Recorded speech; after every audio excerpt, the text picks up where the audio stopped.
I mean, most of these just start just me having a good time. So, Yeah. what is up? All right. In today's video, we are talking with Josh Gavin. Josh owns Low Ticket Offers and OfferPublisher.com.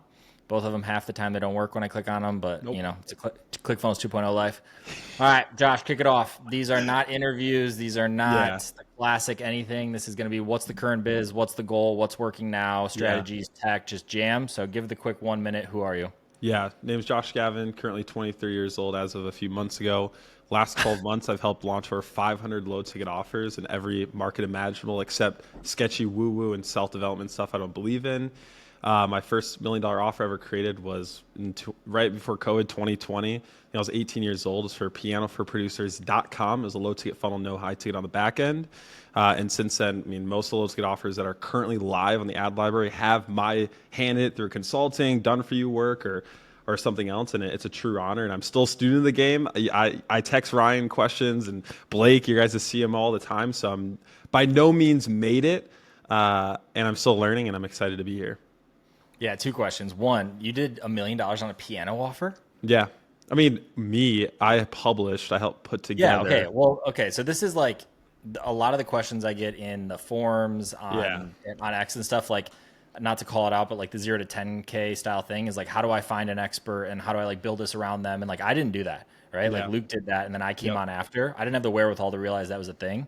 And then, so that's what your entire thing is? That's my business model now. I would call it, you could call it whatever. I call it a publishing company. So I'm an offer publisher is the identity I take on. Some people confuse that with being a growth operator, Yeah. but What's the difference? the thing is growth operators don't own anything. You can still get fired.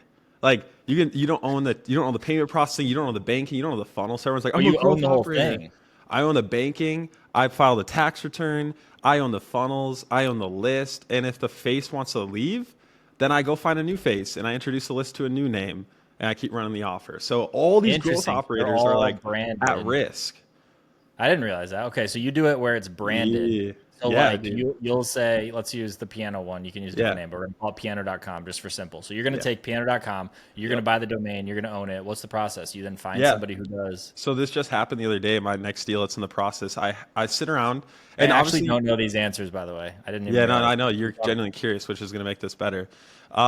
So the other day I was sitting around and I'm a creative person. So I'm always thinking up new offers, looking at the market and people are like, how do you come up with new offers? I mean, it's just like any other entrepreneur does. You look for problems in the market and you dream up solutions. Then you go figure out a way to assemble it. So I'm sitting here and I have this idea for a really good offer and I'm like, okay, what would I call it? And I think of the name and I'm like, oh, that's a really good name. So I go buy the domain for $12 and then I sit on it and I just wait to come across somebody who's an expert in that field.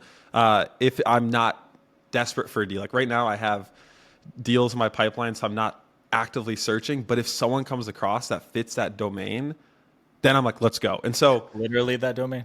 literally that don't so or could be. So this is Yeah. funny because I was on the podcast we did at the event in Dallas. And I was on X and I replied to someone's lead magnet where they were like, comment this if you want this download, right? Just classic engagement baiting. I'm like, you know what? Frick it. I'm going to do it. I never comment on these things, but I did it this one time. And I get a DM from the dude. And he's like, dude, I just saw your podcast with Ryan. You should help me with a low ticket. And I'm like, oh, I'm not doing any client work, but, sorry. But then I looked more into his stuff. And I'm like, wait, hold up. I just bought this domain literally today, and I think you'd be perfect for it. Can we get on a call? So we get on a call, and I pitch him my idea, and I'm like, can you make this product? All I say to the expert is, this is what I want to sell. Can you make something that can fulfill on this promise I want to make to people? And they say yes or no. If they say yes, then I work with them, and we figure out if it's legit or not, and we start building. So I'm literally texting him and say we're building the product out and the idea, and he's like, "Yep, I can get it done." And he's someone who wants to move fast, and He's gonna so screenshot, zoom that, and swipe it. who is it? Who is it? But so then I will own everything. Walk me So through the exact though. Okay, so yeah, that's story time about it, and story time. that's interesting. Yep. So that's how it starts. But I can walk you through like step by step, like Yeah. a newbie. Do Yeah, you because want, like, I seriously, I don't understand this. So you own the IP, you own the yeah, banking, you own the LLC. Okay, so you own the domain, you buy it, you find yep, an expert to then come in and be in it. yeah. Sometimes the You domain don't comes later, but mind, yeah, and it doesn't have to be an exact deal, because then you also teach this, right? yeah. We teach it. I mean, to be Okay, honest, you teach it, and then you also do it. I publish someone who teaches it. This is where it gets more meta. So my mentor who taught me this at 17, Mark Lack, publishes the biggest people in the world. So we're talking celebrities: Mike Tyson, Floyd Mayweather, Jake Paul, Alex. What's his name? Not Alex Becker. Those guys have info products? Because of him, they do. I Crazy, didn't right? even know they had info products. So my boy Mark Lack, when I was 17, he took me under his wing. This is like 5 years ago, and taught me this model. And then for the last years, I've been just doing it. And then I was like, "Yo, Mark, can I publish you, Practice What We Preach, to teach this?" So now I publish Mark. I'm a coach inside the program, but I practice what I preach. So I own everything. So Mark's the face, but I own everything. So I publish my mentor on publishing. Super meta. It's like coaches selling coach on, but this is like legit. Yeah, so you're one of those. One of those guys. That's me. I'm just fucking with you. But no, it is so fun. So anyways, I own it all. My mentor stuff, my banking, everything. I pay out to him. He's there. So I can walk you through how we do this step by step. But yeah, we do teach it. Mark teaches it. I'm a coach because I do it. Yeah, and this is, again, and I didn't say this, but I mean, we'll attempt to not dox or do anything with anyone's like actual numbers, obviously. Yeah, but structurally speaking, I get this question all the time. So what's the deal structure usually look like? Yeah, so I think the most... For you and an expert, if you own everything. If I own everything, we'll do a 50-50 profit split. Profit. Interesting. Profit. Because we got ad spend, we've got tech. And so now every deal's different, but what we start with when I go out to market, I want somebody who's like, yeah, let's do 50-50. Now, with the situation with Mark, I actually own more than he does. I would think that's normal. It's different. Now, I know some other people, you do 70-30, but if you're like a beginner coming into it, you don't have results I do, you have to kind of make it seem fair to them. And sometimes you even have to, like my first deal was I got 30 and they got 70 because I was like a nobody. Yeah.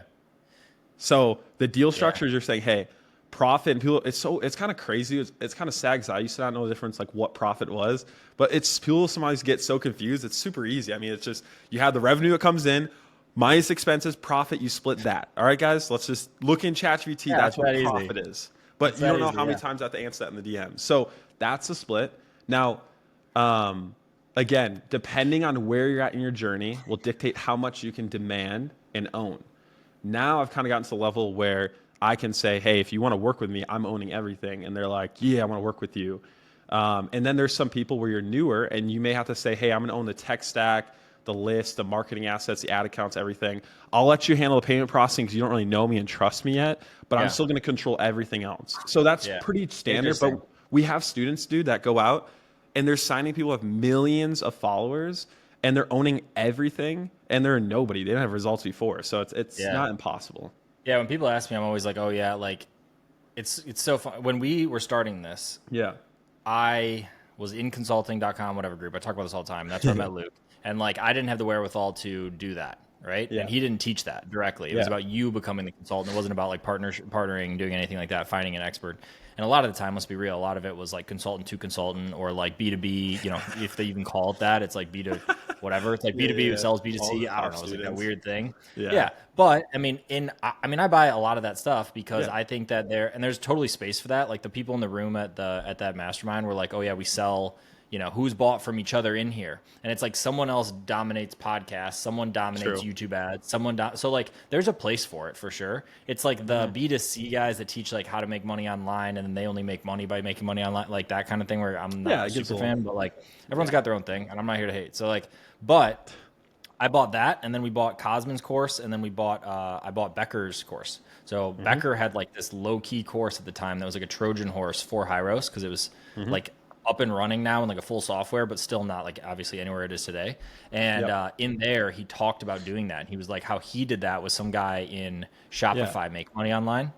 And he did that and owned 70%, I think. And the other guy, he just gave all the scripts, gave all the stuff. He shot all the videos, he was in the ads and he did it. And I was like, oh, that's an interesting idea. And then literally at the same time, I like meet, you know, Luke and them and they like are doing that.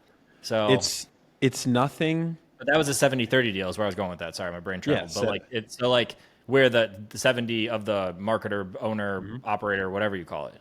Yep. Yeah. And so what's funny is this model or mechanism, like we can make it sound shiny and new because no one's heard of it or it sounds new and shiny, but it's been around forever. I mean, I was just watching or reading a story of Weight Watchers and she got published by somebody.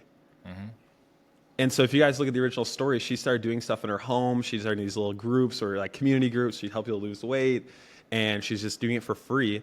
Then a businessman comes along and he's like, why aren't you charging for this? And she's like, I don't know, I'm just an expert. I was like helping people. And he's like, all right, well, let's partner together. And they built that up to a massive company. And it was acquired by Heinz in like the 70s when they're private Heinz equity bought backed it? it. Yeah, Heinz bought it in the 70s. Like ketchup? Yeah, I think so. They were like doing private equity back then. And then Oprah bought a 10% stake and became the face of the brand. All of that. Oprah is what really did that. Yeah. So, but before that, I was making millions of dollars and they're huge. And so it just shows you like, dude, this has been around forever. And I talk to these OGs in the game and the guys who are quietly making money behind the scenes, like they're just low-key operators. This is the path they took too, because they don't want to show their face. They don't want to be out in public. They like to just operate behind the scenes. And so we're just now just introducing this model more publicly, but you know, it's not. I'm not sitting here like, I'm the first person. It's like, no, for sure. But like, this just goes to show that it works. Like for people listening, should I do this? Will this last? It's like, yeah, it's just, it's almost like Jay Abraham, where he just talks about finding ways to do strategic partnerships and getting creative. And I just think of it as assembly. Like I'm just assembling things. I'm assembling an expert in marketing and making money. It's like arbitrage. It's like drop shipping. I'm drop shipping experts. Yeah. Expertdropshipping.com. What is the, I don't want to say the biggest one. Expertdropshipping.com. But what a lot of people who are, and I probably should have started with this, but I'm new to this. Good. Most of the people, not most, but there's a lot of people in the DMs that are mid 6-figure already, high 7-figure a month guys that are like in my world. So like, 0 to 10K guys, a lot of time want to know how they get in the space, how they do that for sure. Like, I think that's a great model. I mean, clearly we did it. I mean, I didn't directly do it, but I was part of it. But what do we like? How do we need to convince anybody else? Like people are, what are you doing? Like you think you have to do client work? Oh, I got to do my freaking client work, dude. Client work on the side to fund your publishing deals. That's what I did. And now I don't have clients telling me to do anything. I own everything. I can fire my experts and put a new face on it, which I'd never do. But like, well, that's where I'm going to go with this right now. So these 6-7-figure guys are like, okay, cool, that's fun, or like we already did this, and now we're here. So question for you, direct, and we literally got in a Twitter funniness debate. Oh yeah, what was that about? Depth. It's like, why are you doing 14 of these when you can have one with one face or 3 faces and do 5 or 10 million a month? You have to ask yourself, what's the purpose of that deal? Some what products. If you own 70, here we go. Here we go. Here's the thing. So it's all about like, where are you going towards? Like, what's your mission? Like, I think of things differently where there's some markets I want to be in. Like, I'm a creative person. So you have to ask who you are as a person. Like you can sit at your desk from 5 a.m. till now and grind for one person, not get bored. 7:30 p.m. At one, only 14 hours in. For one person, right? You can do that because you're not like me on the Wealth Dynamics from a creator. And I'm thinking of a million different offer ideas all over the place. Like me and Mark, we are more so the creative people where we're seeing, dude, we want to be in everything. And we get bored from one thing. Yeah. And so people, I envy it. I think so. It's cool. No, but here's the thing. I envy you because I wish I could just sit with Grass one person. is always greener, brother. Exactly. So here's the thing. Why don't I stick with one? Well, who are you as a person? I'm just not that person. So what do I do? What do I do? I broker deals now to people who are. So I can, why say no to a deal when I can broker and keep 10% of the profits and hand it to a publisher who's going to be like you and be like Luke and scale it up. And now I have a portfolio of offers in every single market. And so I just did this the other day. Are those paying out? Yeah. I mean, Mark, that's what Mark did. That's how I learned it from him. Like all his offers, Mike Tyson, Floyd Mayweather, he brokered the deals. And so so let's get raw. Like, so you don't say exact numbers, but like you'll have a 5, a 10, whatever, just like hit the bank, like from these different ones, like month over month. Yeah. Cause I mean, usually the first month when you launch, that's when the biggest payout comes because we only work with like this initial off the bat. You see these big spikes. We launch with organic people. And then once they go, right, because we're not just doing cold right away. So big launch. Sometimes I just want the money from the launch. I'm like, hey, I'll take a bag right there. Then they'll go down and then they'll scale back up with that money. And so there's a big spike and then a dip, but then it can pick up depending on how the operator is. And so I was going to say that because that's the next layer. It's again, like I kind of want to go into that. Like, is this depth thing? And that's what we talked about. That's what we talked about in that. You didn't let me finish talking about like why we can talk more about like why I work on multiple. So You can talk about the number one comment on the Eddie one is I talk too much, and I said this isn't an interview, and so I'm just gonna shut up because it's not an interview. no, it's But all good. It's good. People like this, bro. It's more engaging than just like a boring like. well, it's just like Because yeah, we don't need to know. You can go anywhere to find stories and lists and that and whatever. It's like yeah, we're just shop, we're just we're just chatting. talking. This is how I talk to you in person, you know. But yeah, who are you as a person? You have to think, are you the creative type or are you more the operator? Are you more of the entrepreneur or the integrator? It's like the E-Myth book. You can kind of figure out who you are. But I started off as a person who's operator. I just dialed in on one. Like my first deal was with someone in the interior design niche. So not like super random niche. This interior designer lady who had an interior design business.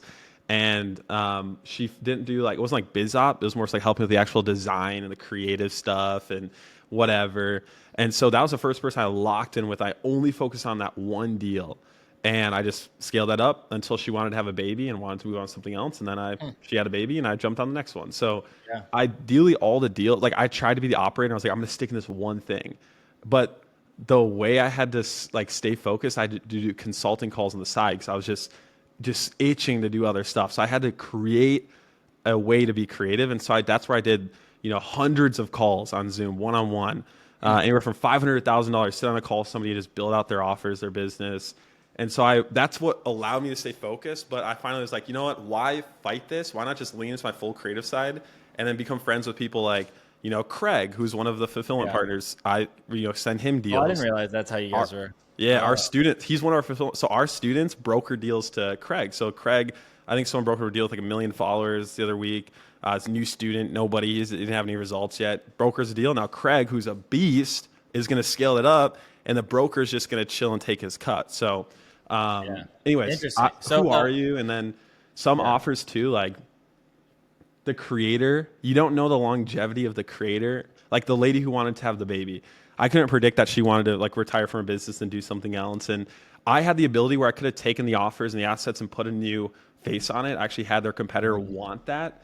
But Yeah. I was friends with this wife and husband, and like they're sending me pictures of them when they have the baby, and we're talking about vacation together. It's like, dude, I'm not gonna like do that. So I didn't do it in You're just that not case. ruthless enough. Yeah. Yeah, that's kind of messed up. But like a lot of times you don't know longevity. So some offers, I'm like, okay, I know this creators and experts willing to sprint for a year or 2 years. I feel like, and let's just launch. I'll scale as far as they want to, and then in the back of my mind, I'm like, how can I put this money into something else or other investments? Like, obviously, the goal isn't to stay in info forever. Like you said, the goal is to take that money, maybe put into real estate or whatever. So my mind isn't just like in info. Like my mentor Mark Lax taught me very well that the point is to build, like for people like me, build a business, KPI it, outsource it, sell it, and then dump that money into something else. Like he did that with his info offer. He sold it for $5.2 million, dumped most of it at Bitcoin at like 9K or 25K. And now he's just chilling, and now he's publishing deals for fun because he's bored and just vibing. And so Yeah. obviously it's like he still is publishing, but who are you? What's the point of the deal? Like one of my offers, the point of that offer is to buy our house. It's like this offer, it's a lifestyle offer that's going to pay for our house. Panic. That is a page out of the book, bro. Literally, Alan is so funny with that. He'll be like, "Oh, like I wanted to buy this new whatever." So bro, I just it's launched sick. an offer. It's so smart. I mean, he even told me, he's like, It's a mind game in a good way. I mean, in a it's a good good way. way. Yeah, It's and mind. Alan, shout out Alan. He told me, he's like, Josh, buy a house, pay off your debt, then go do whatever and go in other markets. Like he's like, do other stuff, use info as cash flow to get other stuff. And so Are you in the house? Are you in the house right now? we can get like the down payment, but the market's like frick. And also, do I want to take care of a house? I want to go to events and travel. I'm like, frick, I'm 23 and my wife and I want to go to Disney all the time and just vibe. Married at 23. Like, I love it. yeah, it's like, what do you do? You're ahead of the game in every aspect. All right, so let's get Not technical. everything's- Let's yeah. get technical. So, Yeah. or more so scale. Let's take that to the nth degree and understand why. Yeah. Why do you think they pump and then they stop? Yeah. Or drip after? And why do you not go the next layer? Because, okay, everything is the funnel, right? Everything is Yeah. a funnel. Everything has ascension tracks. Everything has Yep. deeper LTV, depending how you look at it. I use the example all the time that's like the life insurance guys, right? Yeah. For example, you pick that niche, you sell info, coaching, whatever on the front. That's amazing. You get your 3x ROAS, whatever, and you're chilling. But what you really do is then you get them. So like a lot of the examples is they sell it, they Yeah. teach you how to like, retire tax free or do this or that or whatever. And then where they really make all the money is they teach you about this account you can get, and it's life insurance. They get massive commissions. Yep. And instead of getting a 3-to-1, they get a 30-to-1. And Yeah. they do it in all these other ways. Okay. I know these other guys that do it with an agency on the back. I know other guys that do two-sided marketplaces that teach info and then they sell the person basically because they're then trained. That like in any of these offers that do this, Yeah. your next step in my brain, and like, well, I don't understand is you have it, it's built, the offer's there, and then like you said, you pass it off to like a fulfillment partner or whatever. But like that's almost where that growth operator arm comes into it, where you can still own. Because I seriously, I don't understand. Like, I mean, I get what you're saying, but at some level, is like, wouldn't you want to pull back instead of trying to do 10 of them? Do 2 or 3 of them, or do 1 of them to start, get your creative thing, get all your whatever, and don't move on to the next one until you implement, you install an operator. There are literally info and coaching companies that teach people how to be operators and then sell them, do the two-sided marketplace. You could literally be a partner on the back end of that info, like this info thing, but like, so why would you not do that and then have them chill at $1 million a month instead of doing $1 million and then 100K and then 50K and then just dance around that and make like a 1/100th? I mean, first thing would be because I didn't see what was possible. Like you can only go as far as you can see. Oh, for sure. No, So, that's not a no. jab Here's the thing. This is what people future. yeah. So people now know like the benefit of the publishers we teach now, and looking at my story is they're seeing like the next level to this. So the next offer. So like the main offer, the main thing like that legacy offer, I call it like my legacy offer that we're scaling. We're working on that. My other deals are just funding it. They're cash flowing it. So all these other smaller deals in my portfolio, anything else I do is funding this other offer. And before I launched this offer, I architected it different than just a domain. Instead of looking at the domain or whatever, I looked at it from an economic or financial model. I said, I want there to be info.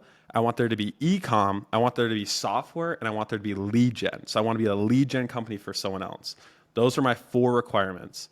And then I looked around, I tried to figure out what market, what mechanism, what industry could I do those 4 things, and we found it. And we have it. And so now I have the person who's the expert building out the product as we speak. One company, you wanted to do all those 4? It's 4 things. So you have like 4 monetization methods for one niche. Yeah. So now our students, what we say is, here's the thing. You can play the launch game or you can play this legacy game. Yes. And sometimes people need to play the launch game to survive and pay the bills before they can focus on the legacy. So it's like you got to figure out your situation. Like a lot of people coming into this, copywriters, freelancers are kind of barely getting by. They can't wait for an offer to scale from 0. And so we've created a path where you can work with someone as an organic audience, get that cash flow, then focus on their stuff. It's like a stepping stone. But for me, the focus now is the legacy offer. And these other deals, they're just funding it. And like I'm brokering deals, get me cash flow, because then all of those payouts that hit my account, I'm just going to put into this other company I'm bootstrapping.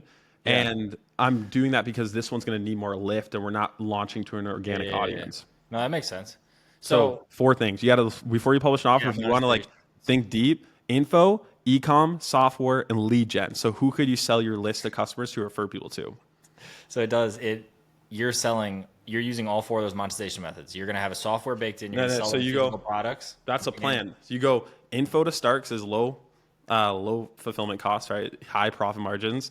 You do that. Then you add e-com on the back end so that you're not paying cost per acquisition to acquire an e-commerce product because the margins you're then selling them physical products. You bring them in info. You sell 1,000 people. You make 90% margin or 99 if it's organic.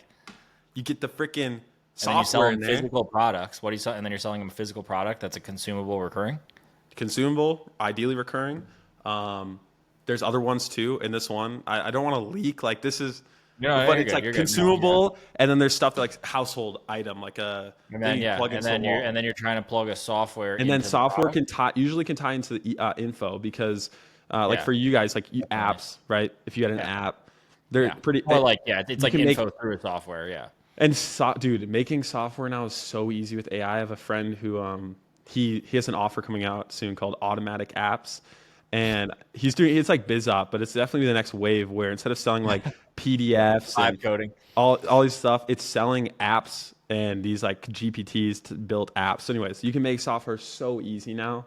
And I can actually get people to build them for free for me because some of the names we're publishing are so big where I'm like, hey, you want to say you built an app for so-and-so? But anyways, So then you do that, and then lead gen. So then my customers, I'm like, who has a service that I'm not going to compete with that I can sell it to? So for us, it'd be a home service industry. So there's a home service niche, high ticket, where these people pay for leads. And so our goal, that's where the Like like sell the data big or like money is going to be. partnership? We can either sell the leads, or I mean, where you make more money is if I can get a cut of our deal they close from the leads I Yeah, send exactly. them. Do a partnership deal.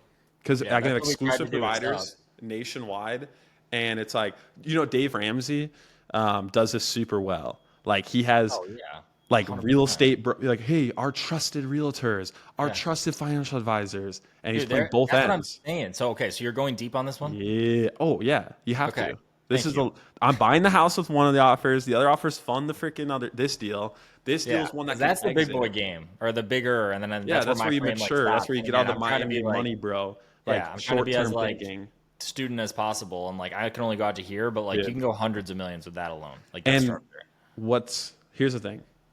I think the hardest lesson I'm gonna have to learn, like this is gonna be the hardest thing I ever do, because I'm gonna have to be okay with being bored, and I have to be What disciplined more? and like waiting for the long-term payout, because I'm not gonna be able to jump around. But the thing that keeps me excited is I know, okay, if we get the info to this, then I can do the ecom, and then we seal the ecom, Yeah, and it's like exactly. milestones. Yeah, it's creative inside it. Doesn't So have to be across before I thought it was multiple boring, like, companies. oh frick, I only can do Yeah. this, but I have to stay. And what's nice is on this deal, to give me built-in accountability, I gave one of my publisher friends 10% to be like our CMO and consultant, because he's stayed in an offer and scaled it to over 50K a day, no high ticket, strictly low ticket. That one guy? Yeah, Doug. I've Nice. interviewed on my channel. I can't say his Yeah. last name. Yeah. And he's stuck with one lady who was like a Yeah. nobody. And so he told me, he's like, Josh, he's the one that kind of, he's like, you have to, like, let's lock in. Da, da, da. He's He like, was the one. you want He was built the in, one. yeah, if you want built in accountability. So I'm like, okay, obviously I'm like, dude, come on this offer, because he's got so much Yeah. experience. And Yeah. so Yeah. I got a Yeah, and built-in again, and CMO you can now. still be creative. You can still go off. You Yeah. can bop around. You can scratch the itch. Like I call Yeah. it like interest mapping or do whatever. Like I'll go start a drop shipping store and run it and do 100 grand in a month and just like because I want to on a weekend. Like I do that stuff. That's And so like I fun. broke even on that, by the way. I did not make money, but like I just was like curious. I hadn't run ads in a long time. I hadn't built Shopify in a long time. I didn't know what themes were cool. And like I just wanted to do it. And like Can you so say I what did it. product it was? What can I say? Yeah, what do you say? It was in the dog niche. Yeah. It was dope. I just couldn't, and I like didn't want to make. I didn't want to make like. I just didn't Yeah. want to do the whole gambit. I didn't want to do advertorials and whatever. Mark would crush me in the chat if he heard that. But I just was like, I was about 40% of the way bought in, and I was doing that, and I was like, yeah, it's just. But okay, so six six figure and 7-figure guys, where you actually get value and like talk the economics of this. Talk the low ticket, the acquisition, the two different. Talk ascension versus talk liquidation. Because so Yeah. I talked to, and let me just preface this with Yeah, I talked preface to it. two guys, both that are, let's call it 2-3 million a month in info and coaching. One is high ticket, like not way high, but like 25K, call it. And then another one is in the 10-ish K range.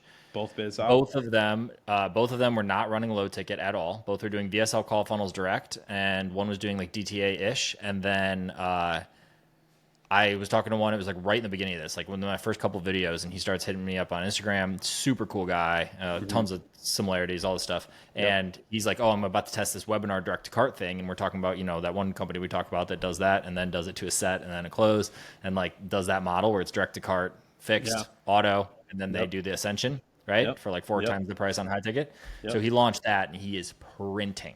And then the other one I'm talking to right now is about to launch the low ticket and is like, oh, we're just going to do it because it definitely can work for mass market. The question is, does something for 37, 197, whatever, what are your economics and what is your market match when you're trying to sell something for 25K or whatever? Because like you do this all the time. Yeah. And like we didn't even touch on that. Yeah. Yeah. So I think I understand your question. We're gonna go with it. Are you like you're talking front end price point? Like what? I'm talking about like what works are the well? economics and like what are examples? Yeah, don't say names because I Yeah. don't want to be those guys. But Yeah. like what have you seen or like what is the scale? Because like I kind of talk about ours and ours is whatever. We're in the sub 100 low ticket game for ascension focused. We do nothing around upsells, downsells, anything on Crazy. purpose because we're trying to push to the call and focus on ascension, and it's mapping very well. The biggest thing for us is making sure the net CPA stays down, and that we can do enough volume to where ascension rate is, let's say 3 or 5, whatever number. You have to sell. Think about that. You have to sell, 100 a day on average to get 5 to pop out. And when you're trying to do 50 on the back end, it's like that math doesn't math unless you have to do so much volume for it to back out. So what do you see? I mean, you've done tons of these. You've done ascension ones. You've done fully liquidation. You've done. So like what pops? Because talking to 6 to 7 figure guys a month that don't have one of these. Yeah. So I think especially, okay, so let's talk about it as a book a call funnel right now. The best thing, like if you're going to go strictly, you're doing VSL and you want to go to low ticket, the thing that has popped and continue to pop is pretty similar to the model you guys are doing, where we will have front end $27 product, and then we will have 2 order bumps to try to get our AOV to 50 as close as possible. And then we'll go right to book a call. Radios? Like you're going to do like one option or the other one's a bundle or what? No, they're 2 different products. So there's 3 products total in this funnel. Yeah. How do you anchor them? The pricing? I mean, for the bumps? Yeah. So like your core is 27. How do you? The other ones were the other price points we did were usually $17 and $22. Sometimes we've done higher, and those can get a take rate of anywhere from 50 to 55%. What's the AOV on it? I can just hear I have a calculator. What was the AOV on it? Ish. $35. 40 bucks? That'd be crazy. Right. I gotta. This one was in. I mean, you can just riff. It's fine. Yeah. No, I have this financial plan. I can share. I don't know if you guys want this. I can share at the end. But I saw it. I literally was on your Facebook today and saw it.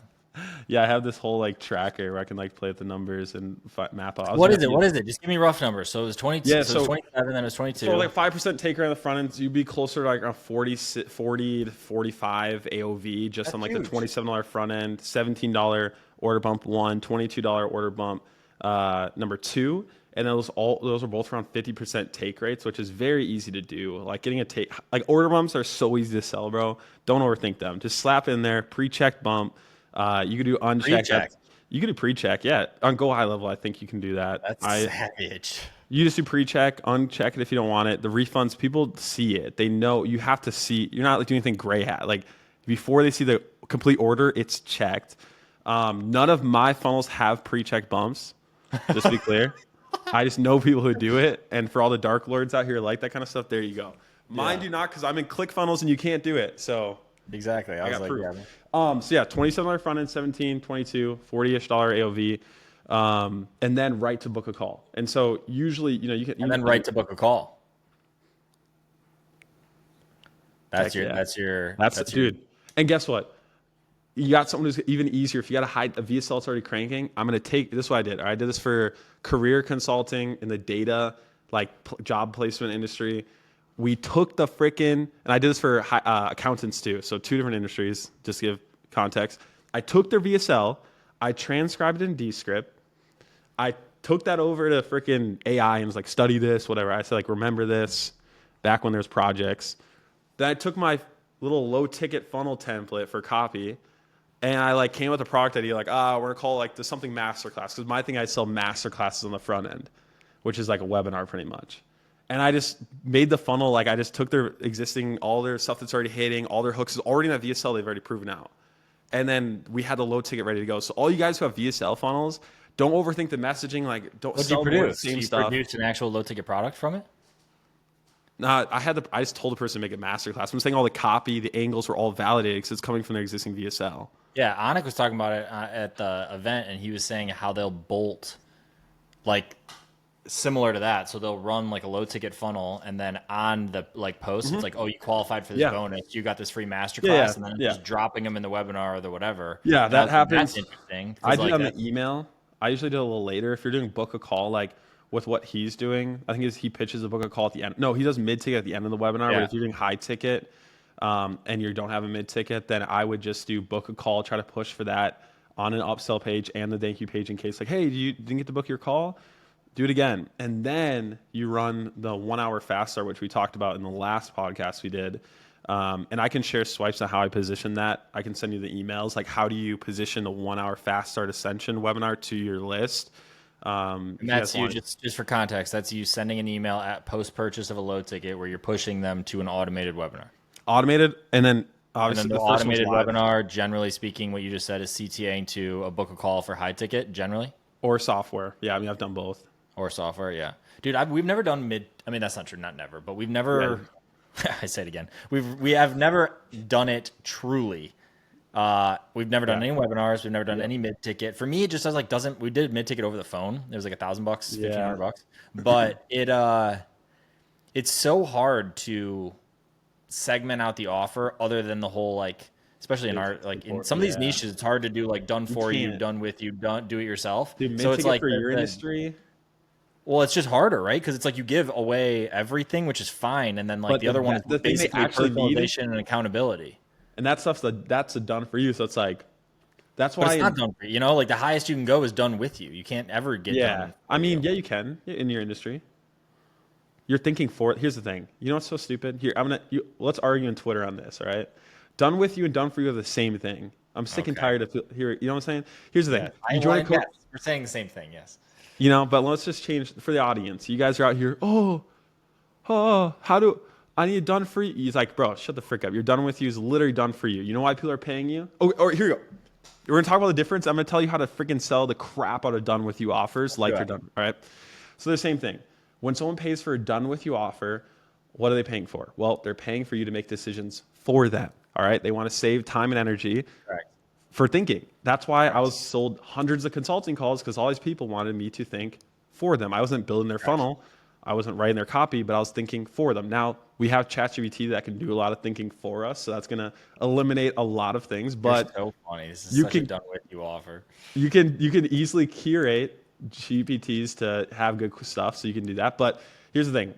I think the biggest mistake people do with their back end done with you stuff is they sell it like it's done with you. They're like, oh, you get these coaching calls and you get 50 calls a week and then there's support, blah, blah, blah. Nah, your bullet should be listing out all the things in all the areas where you're going to be thinking for them. So one of the ways we make it so good is like, they hate boom, reverse. I'm Right? thinking for you here. We're going to do this for here. And then the way you do it is on calls. But so many times people butcher and they're like, I'm like, Well, I will say there is the mechanism is sometimes relevant in how you can sell it, because if you are selling it in a group setting versus a one-to-one setting, there is a large value difference. And then to go even further, who the one-to-one is with is different. So imagine, for sure. I explained this in some kid's tweet that did not ask for my opinion, but he was like talking Is about that like all the tweets you reply to? probably yes. I just gotta chill. I gotta get off all this Yeah, shit. bro, But now I'm it's like you just found the internet for the first time. Like my it feed is, is dude. just I'm just like, replies from I'm having Ryan. so much fun. Dude, I sat in a cave for like 10 years. Leave me alone. But I literally responded. And it was like, how do you guys all have time to do that? Like I could make a couple $100,000 doing one-to-one coaching or group or whatever, doing coaching. Why don't I do it? Or like, how do you guys have time for it or something? And I was like, yeah, the value ladder is like essentially one-to-one coaching with you, Yep. group coaching with you, one-to-one coaching with the coach, group coaching with the coach. And like, dude, you're talking like 1K, 5K, 10K, 40K, like Yeah. whatever the math. Yeah. And that's real. Like if someone, you know what I mean? Like people are, ask you, I'm sure, or whatever, or like me, or there's like people like, oh, let's do consulting. Think about the time, like the difference in that. Oh, for is sure. so big. Yeah. And so is it for the person, because if they're going to sign up, so that's where I think the good. mechanism is important when you're saying done with you or done for you. And I also think it's very important to talk about which one it is. Yeah. Unless you can sell it without, because if you can sell it at the same price as one-to-one with you is and have the same service delivery, but the costs of a group doing it, because like the model there is like one-to-one is all your time. One to group is your time with many, right? So like you get leverage. The next layer introduces real cost, not time cost. So now it's like dollars because you're paying a team or breaking them off somehow. And then it's like one-to-one with them is 20% of the service, call it, is like industry standard, but can be less depending on how high ticket your thing is. And the next one is like 5% or less, 2%. It's like you start to get into like info margins with coaching because you have one coach for 30 in a cohort or whatever, and they're all paying $3,000 or whatever the number is. And like it works out to a coach still making 70, 90, whatever the math is. Like you can math it well. Yeah. But And I mean, that's what's beautiful is, I mean, on our freaking upsell book of call scripts, we leave it pretty open. Like we just sell the outcomes of what we're thinking That's for them. And then on the call, it dictates where we put them. On the because what call? Post like the purchase? sales call, like it's up to Oh, the I was close their like, application. Because and you just I anchor use it it on as two downsell different. It's like group opportunities. and one. Yeah, because I mean, ideally, I mean, I'm trying to get somebody like to my highest paid thing where I can make the most amount of money, but not everyone can afford that. So I have other options where it's the group or with a coach, or Do you sell one to one with you? I have that. I mean, not as I did before. Like I was just doing Google Doc and a Calendly link. And Yeah, that's and right. I did people over come in and then you 500 just like, calls. yeah, and Yeah. you just walk through like it's Mhm. just you for Just sitting consulting there, on bro. whatever. Just sitting there. 1 hour. What do you want me to build? And I tell you what. Here's your front end. Here's your order bump. Oh, Two. that's cool. Boom, boom, That's done. kind of Leave. fun. Yeah, dude, I was doing like five, sometimes 6 calls a day. 6 new businesses. I come upstairs, my wife can just tell I'm just like dead. I'm like, oh, your upsell front end. It was so many, That's and it cool was though. You're like, making a couple G's a day, just like popping these off for fun, oh, and you're like, that's I said I had to scratch the itch, bro. And I think, dude, it's so tempting to go back to it because it's like yeah, it's such fun money. But again, like you said, you got to go deep in other things. So yeah. I close it down for now. But I mean, people still I they come, they're like, I'm like, you just Yeah. keep No, I raising your mean, like, I don't price. know. I mean, someone like you who has that like creative and can Yeah, like you can do explore in it. that way, I think it's cool. I have a business coach that I hired that it like does a ton of lead gen guys and is like a whale in this thing. Mm, And I meet with him. I did every other week, so yeah, I had it today. But we were going through the stats of like I like come you know, fully loaded to talk about all this stuff, and I'm basically like he's like wins, and I'm like boom boom boom boom boom, yep, like I just how I work.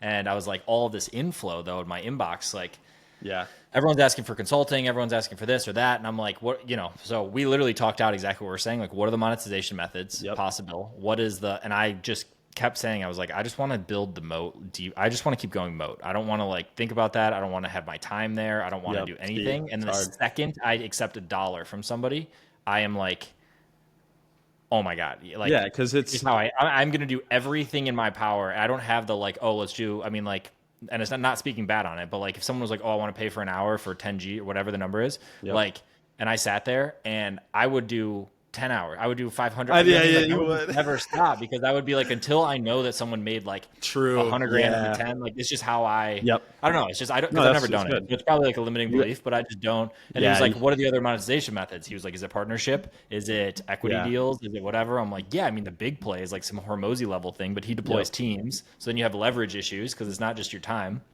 Iman told me about the guy that has he makes over 8 figures a year doing getting equity as his monetization method, and his fulfillment is group coaching with companies that he has equity in. Imagine that. You have like two time Bro, slots a week, Tuesday and Thursday for I two mean, hours, and your equity owner, I mean, like I mean companies you that's have pretty much equity what in, top Hermosi line. does. Like, That's let's be crazy, real. dude. It's pretty much what he I does. don't know, but doesn't We he have? And then have I'm sure again, these guys have like teams they deploy and do all this stuff, but like you don't talk about like sometimes, leverage on leverage. sometimes, not really. They just say that to look cool, but most times you're just group coaching them. Like, it's just a whole new play. Like, because we have in our That is program. depth. Yeah, we have people in our program who like sold their companies to people like Hermosi, and it's so I was like, oh, that's it. You little group. I'm like, sick, dude. So that's why like for Yeah. me, when I broker deals now, like I'll say like I'll jump on a call with a company maybe every other week for 30 minutes an hour, and I'll just say blah blah, blah fix this blah, blah, and I'll leave. I'll be like a CMO, kind of give some strategic stuff and make sure everything's good. But yeah, it's there's definitely a play there. So yeah, that's another sick model. And That's a very cool model, because that's where it's like you just keep going down this, you know, the depth thing I talk about. It's like how dude, deep you go within this scope that, bro, I versus know, bro. That's one of the things, like, especially when I was doing the consulting stuff, how far I could see, I mean, it was strategic for a play to publishing and getting deals. Like, it was a lead gen for getting into companies and getting into offers.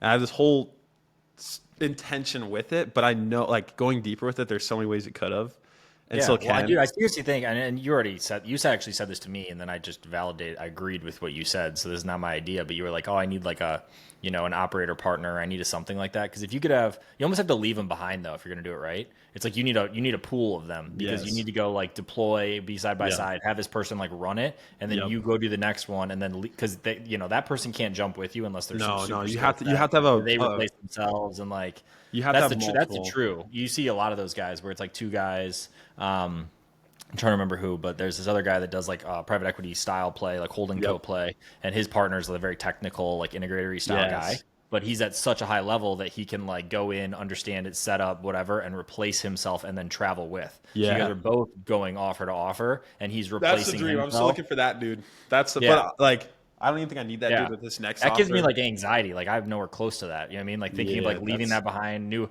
email address, your Slack, your whatever, and it's like move to the next one. It's like, bro. I wouldn't do that with info, like online. I would do that like my buddy. He does that with home service businesses, and he's a marketer, and so he gutter business. He went so deep with that automate, and he comes to me. He's like, "Oh, I'm done with that business. It's moving." He did his wife business, and he's like, "What do I do now?" And I'm like, I don't know, like maybe No, it's a model. But it's like it's not info. It's offers that you don't want to do it with. It's not that you don't want to do it with info. Oh, there are plenty of info I want to do education or whatever businesses that have a lot of legs, long term. But it's like the dynamic. Like I would, if I'm gonna do it like that, I want a business that's more static. I guess I'd say where I can. It's very operator can keep doing the same thing over and over. Versus like info. Like yes, they have a lot of legs, but you're revising the angles and the scripts and the positioning. It's like that's fine, but you have to have a really creative operator inside the team. Somebody's doing that, yeah. Yeah, it's like you got to have a home services business, and you've got freaking payroll and trucks breaking down and this and that. I mean, I get it. Everything has dude. There's always problems on both sides. It's what are you willing to take? Problems. So if you have to have a fractional CMO that goes across all your companies and has to do new angles, I think it's maybe a little better than your mass inventory. But here's the thing. I mean, with AI, I guess with AI, the creative thinking is going to be replaced very fast. So I guess there's ways you could do that too. How are you using that? I don't use it at all. That's not AI. True. I don't use it at the level. Like I got an X or whatever, and I see all these guys talk about it, and like I use it for these guys. Let me tell you, I see behind these things. All right, let me tell you something. What thing? Just the guys on X talking about AI, and they're talking about how deep and look at they send you a screenshot of their NAN, and this system does this, and it does this, and that. They aren't even using them. Like, okay, if they have a really crazy one, they don't have a business that they're normally really using in. And then right now, I mean, dude, it's a best engagement farm. Bro, it's just because and then guess what? You look at it, you're like, oh my gosh, I'm so far behind in AI. I need to pay them. They know how to do all this with AI. Yeah. I got to pay them. It's just the same as prompts. Yeah. My buddy ran the biggest AI prompt offer back in the day, and he had a whole Notion thing of prompts. Everyone's like, oh, he's so far ahead. And then we're like, wait.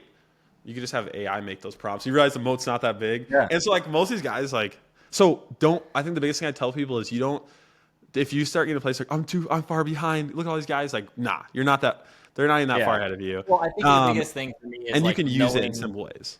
Yeah. I had 2-3 calls today. I still do like the vendor research side of our tech for the, so like, I just like to pick that still, and I probably should get out of it, but like, I like to know. It's just cool. Like come to it with it's a little bit higher level, right?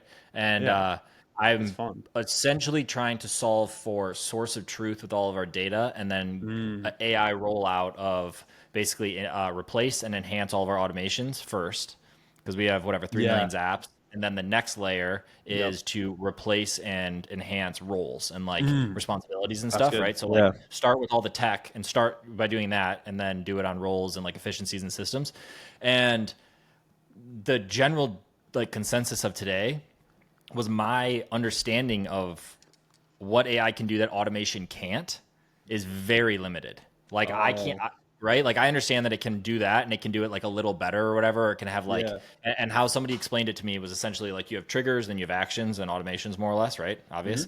But with AI, you have triggers infer is what they kept saying. It infers, and then it has actions. So it's basically like it can do like its own contextual things. And again, like that makes sense when you hear it like that, but like how do you put that into practice? That's where I'm uneducated. I don't necessarily need to know how to like click the button and run it. I need to know it's possible. So I can do it. Because that's where I'm trying to reach, is like the point of leverage now, where I can like have these conversations and we're like, oh, that sounds amazing. And then someone goes and builds it. And because like I'm trying to reduce right now, like production ends at the end of my fingertips.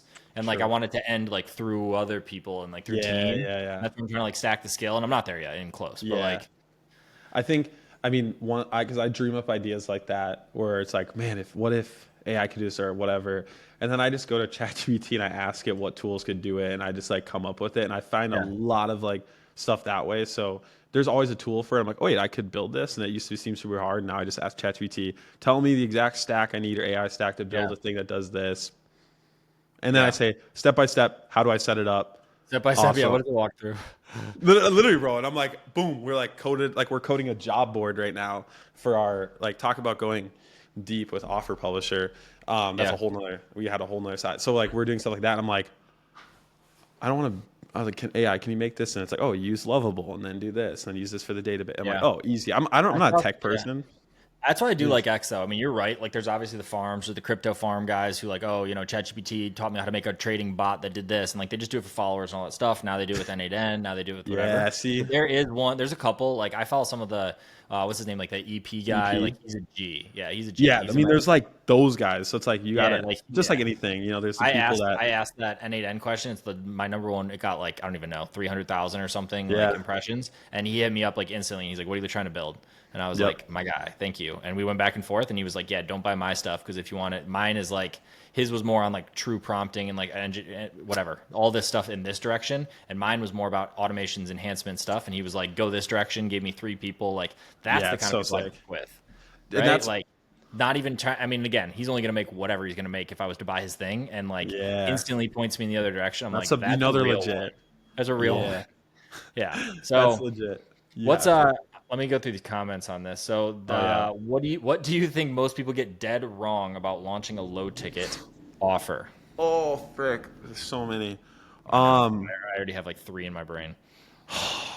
Okay, you sell. Obviously, the biggest one is you're selling a product on the front end that attracts the wrong person on the back end.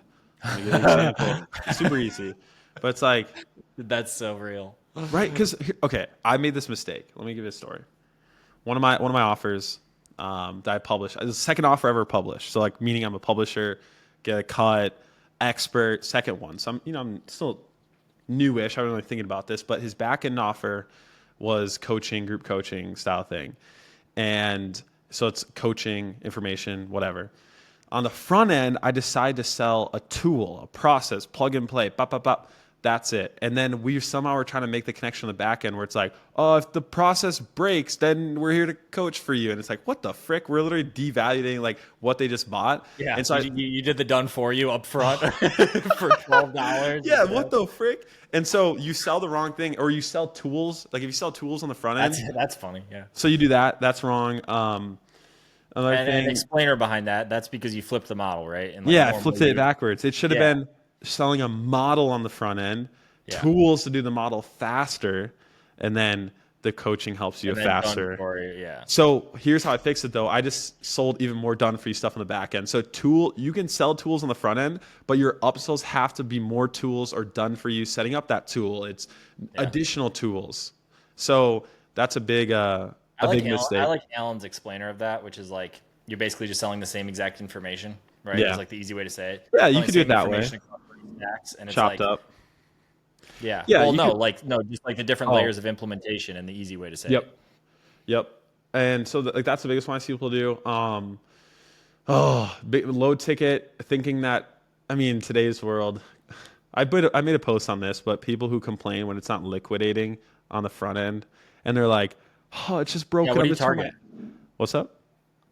What do you target? Sorry, your video's it might be mine, but your Nah, video you're is glitching. I both. said, what do you target on liquidation? On the front end, the biggest, like our biggest ones, they're at like 0.3, 0.4. Your Like biggest ones in what way your like biggest? scale, profitable, like money being made, profit on the back end. Because at scale, it's like you can try to make your front end convert right and write really good ads, and you're trying to squeeze these little percentage increases to get a few more dollars on the front end when you should spend all like majority of your time on the back end, right, making the profit up on a high ticket. Other offers, recurring, mid ticket, whatever. Like I made a post on this, and I consult on a lot of offers. So, some of these aren't ones that I'm running actively, but they're happy when they have like a 0.3, as long as they're getting 100, 150, 200 from the front end, because they're like, we don't give a crap. We're gonna sell all this on the back. What I will say is very interesting. I had Eddie on before as my last one, and talking to him, and he in the video was talking about how low ticket is the like model that they are least experienced in, and they're like big boys, right? Like everyone's like, oh, whatever. They don't do okay. They do 1.5 billion in client and generated revenue. They do whales that he won't even say their name like at dinner because they're so big. So everyone can but they're he does he does over 10 a week in client generated. Okay, so Yeah, I was whale. gonna say But something jokingly mean, but I'll hold it back. yeah, exactly. We're all just being nice here. And Yeah, no, it's but like yeah, he was talking about how a majority of what they do are DTA style, and yep, that they're trying to get into it. We were talking about our low ticket after actually, and yeah, we've never done it up until recently. And yeah, for us, it's exact model what you're saying. yep. I still to this moment, I said this to you the other day. I couldn't tell you right now what my liquidation percentage is. I could tell you my net CPA like that, but I couldn't tell you like what percentage it is because I don't know that like off the top, and like my Yeah, brain doesn't yeah. do that math. But it doesn't matter because if I know my net CPA Mm-hmm. and I know my ascension rate, like literally to the 0.00%, I can tell you it right now for last month. I can tell you for last quarter. I can tell you it for last month isolated to last month and back end. I can tell you last month isolated to overall. I can tell you all of them. And like those are the two numbers that matter, right? Because if you have a $100 net Yep. CPA and you have a $100 net CPA and a 5% Yeah. ascension, you have a $2,000 CPA, your back end product net. Yeah. And if you're selling a $10,000 thing, now it's just about volume. Yep. And like, but the issue is a lot of the time the volume.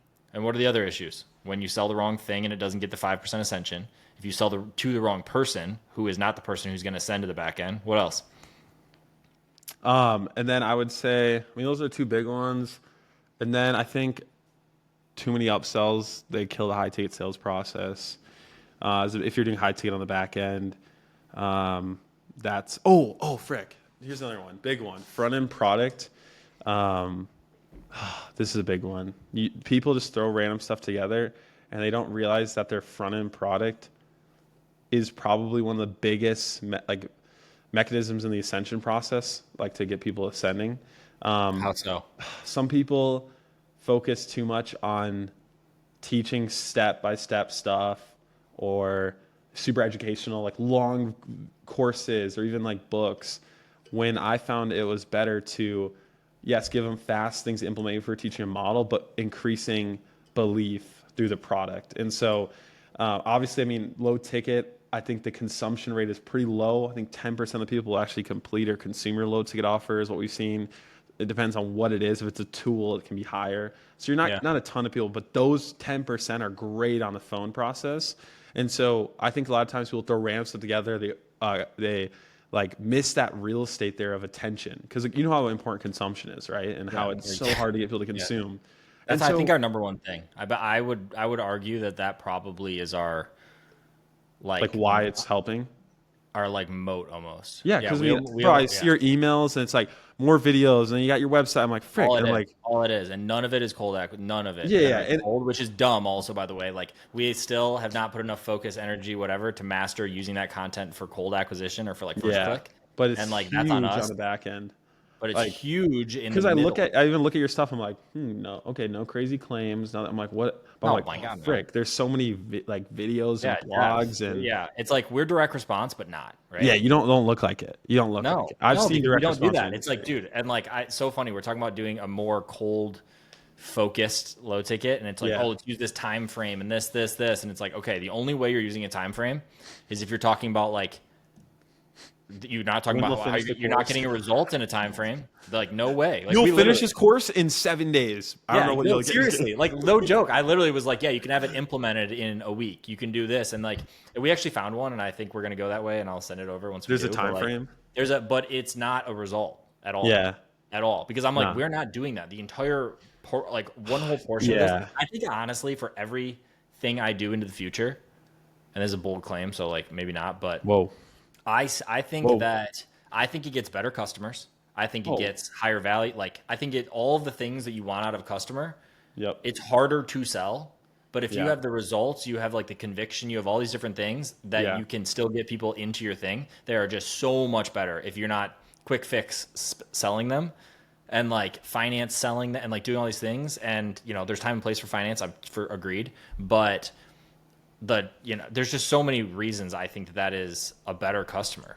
yep. And all our entire thing is like that's why we don't crack on New Year's and like we should. There's still a way to do it in a good way that's not like new year, new me, complete brand new, because like we don't subscribe to that. Yeah. Subscribe. We don't do either. I don't. You know what I mean? Like we just Yeah, don't. yeah, you don't. And you can. Here's the thing. It's so funny because just today I was thinking about this. 'Cause I walked into the basement of our apartment. I see this guy I know who's our neighbor, and he's like, "Oh, hey, what's up?" He's like, "What do you do for work?" And I'm like, I always tell people I run a marketing agency because that's the easiest thing to explain, right? Same. And he's like, "Do you sell those like PDFs, those like faceless PDF stuff where it's like make money, passive income crap?" And I'm like, "Nah, bro, I know you're talking." When he's like, "Yeah, I don't trust that." Like he's going off, and I'm like, "Okay, there's a huge segment of every market where the claims do not resonate with them. No. Like he will never purchase anything with a claim." No. And a lot of marketers think that's the only way because yes, there is a market that will respond to it. No, you can like, but one of the most underserved. I think this is there's actually real alpha. couple. What We got 3 underserved markets. Big, all right. Number 1 is just markets that don't respond to claims. Because we've been serving claims forever. There's a whole segment. You think about, only 20% of the people on the sales call close, and I get 5% conversion rate on my low ticket front end product. Like a majority of those people who aren't converting might be in the market. Like if it's a claim offer, then they're not responding to that. So we're missing out on them. So someone else can go capitalize on it, like you guys are. The other underserved one is female market, and especially in things that relate to biz op, of course, one of the biggest, really underserved, but other segments of the market too. What's up? You know our friends that do that? Which one? Female biz op? Is it the closer one? No. Oh, I thought you did. Biz op. Okay, no. We'll talk There's about a few. I mean, there's no like doxing. No doxing. But yeah, dox they did that. I'll dox them. Like, all right, we've got. No, we know. I know 2 different ones. I know one that does a physical product and one that does a. I'm gonna get physical yelled at. Biz op? I'm going to get interrupted. I'm gonna get yelled at for interrupting you, but this is No, I don't care. I like it. There are 2 that I know that took exact models. They literally imagine buying like a whatever MMO course and then literally just layering it with like female language in that way. Yeah. They did that and they crush an MMO. And then we know another group of guys that are doing it with a physical product that did the same thing and branded all female and specific to them. Easy money. And like in all fairness, like it does have results that are specific in different ways for like call it hormonal, call it this, whatever. And both of them print. And I mean, we do it. Underserved. We do it, but ours is within. But yeah. I mean, and I think your market's pretty well served. But yeah, so there's that, and then obviously there's different languages. I made a post about this too, which we can talk about, like how to license your offer. But yeah, I think that's a big thing. Like, that's why claims you don't need them to survive. And then the female market, bro. That's why I'm telling publishers, like, for everyone in the comments, how do I find my expert? Go to someone who has a strictly male-dominated product. Say, hey, I'm going to add an additional whatever you're making a month right now. Obviously this is a claim. Don't say that, but I could potentially make you more money with your same product, right? I'll get you more customers, same product. You don't have to record anyone because I'm going to bring a spokesperson in. So we have a student. I'm actually against that model. Let's make it clear for everybody. I'm against that model. Which model? That. I don't like the idea. I think of bringing it to the female market. Yeah. Why? Like I like the idea of for that. It's like same reason that I'm saying that we aren't like it's the depth game. It's like, dude, can take. Isn't that going deeper? Like, same product, broadening the market. But you're not broadening it because you're niching it. You're just double niching. But if your first product is never going to get that market, you're not going deep there then. But the question is, can you? So like, but use us as an example. It's like where I was coming from was use us as an example. Someone came to us and was like, "Oh yeah, and you guys could be doing another $500,000, $1 million a month, like doing it for men." And it's like, it's like, oh yeah, let me just change everything about the entire like. You're basically let me just dupe everything. For what? For another $1 million a month? You think I couldn't push this another $1 million a month? All right, well that's large the TAM again, and I understand the TAM change. Like, I get it. We're TAM, like you're talking in a TAM. Male and female, bro. Like there's a large TAM within that. So that's where I say that. But I agree with you. If you were to spin something up that is like that, which both these guys did, it crushes. Someone was talking about it at in Vegas. They were like, make these for women. Yeah. What the frick? I mean, think about make these for women specific. Like example. Remember the Torches of Freedom campaign? The what? Torches of Freedom. Torches of Freedom. Like a torch? Torch, but it was about cigarettes. So let me tell you. Let's tell a little story time. A little story time with Josh. A little OG marketing. All right. Yeah. Ogilvy Josh. Ogilvy Josh coming in. So there was this man. Let me look up his name here because he's got a name that I'm like, I don't even know how to say it. But there's a man who was hired by the government to get America. This is so fun. Shout out my like it's 7 p.m. Normally I'm done working at 5. My wife is recording music, so I'm just get to geek out. She'd come home and be like, "What? See the This is mic my on the life. counter. She's like, "Who are you talking to?" Nothing is different in my life right now. Ryan. So. I swear he's a boy. Okay, so there's a man who did, and he was hired by the government Okay. to get Americans bought in on the idea of World War One. In wars, like get us sold, like American people bought in. We need to go to war, even if we don't really need to, right? Because they wanted to recruit people. He was the first person to get into psychoanalysis of people and essentially figure out how to hijack people's desires to make them want things that they don't need. This is the original direct response marketing. And there's this group of people where really they thought like every human has these core desires and you can tap into them to make them buy stuff they don't need and you can get them to want it. So desire, aka make them lack it. And so this OG, the first person ever. Before this, consumers in America, we only bought things that we needed. You didn't buy extra stuff. Your house was not over cluttered. It was just you got what you needed. You go to the store, you need something. You didn't ever leave with extra stuff. That wasn't a thing. But what happened is after the war, we had all these factories. We had all this distribution. And people, they're like, frick, we have all these supplies. No war going on anymore. We need to sell this stuff. And so they got, one of them was cigarettes. Like cigarettes was a big thing. And they were like unable to push it further because they were only selling to men. And so this guy comes along and he was like, look at you connecting. He's like, here we go. Let's do a campaign called Torches of Freedom. Edward Bernays.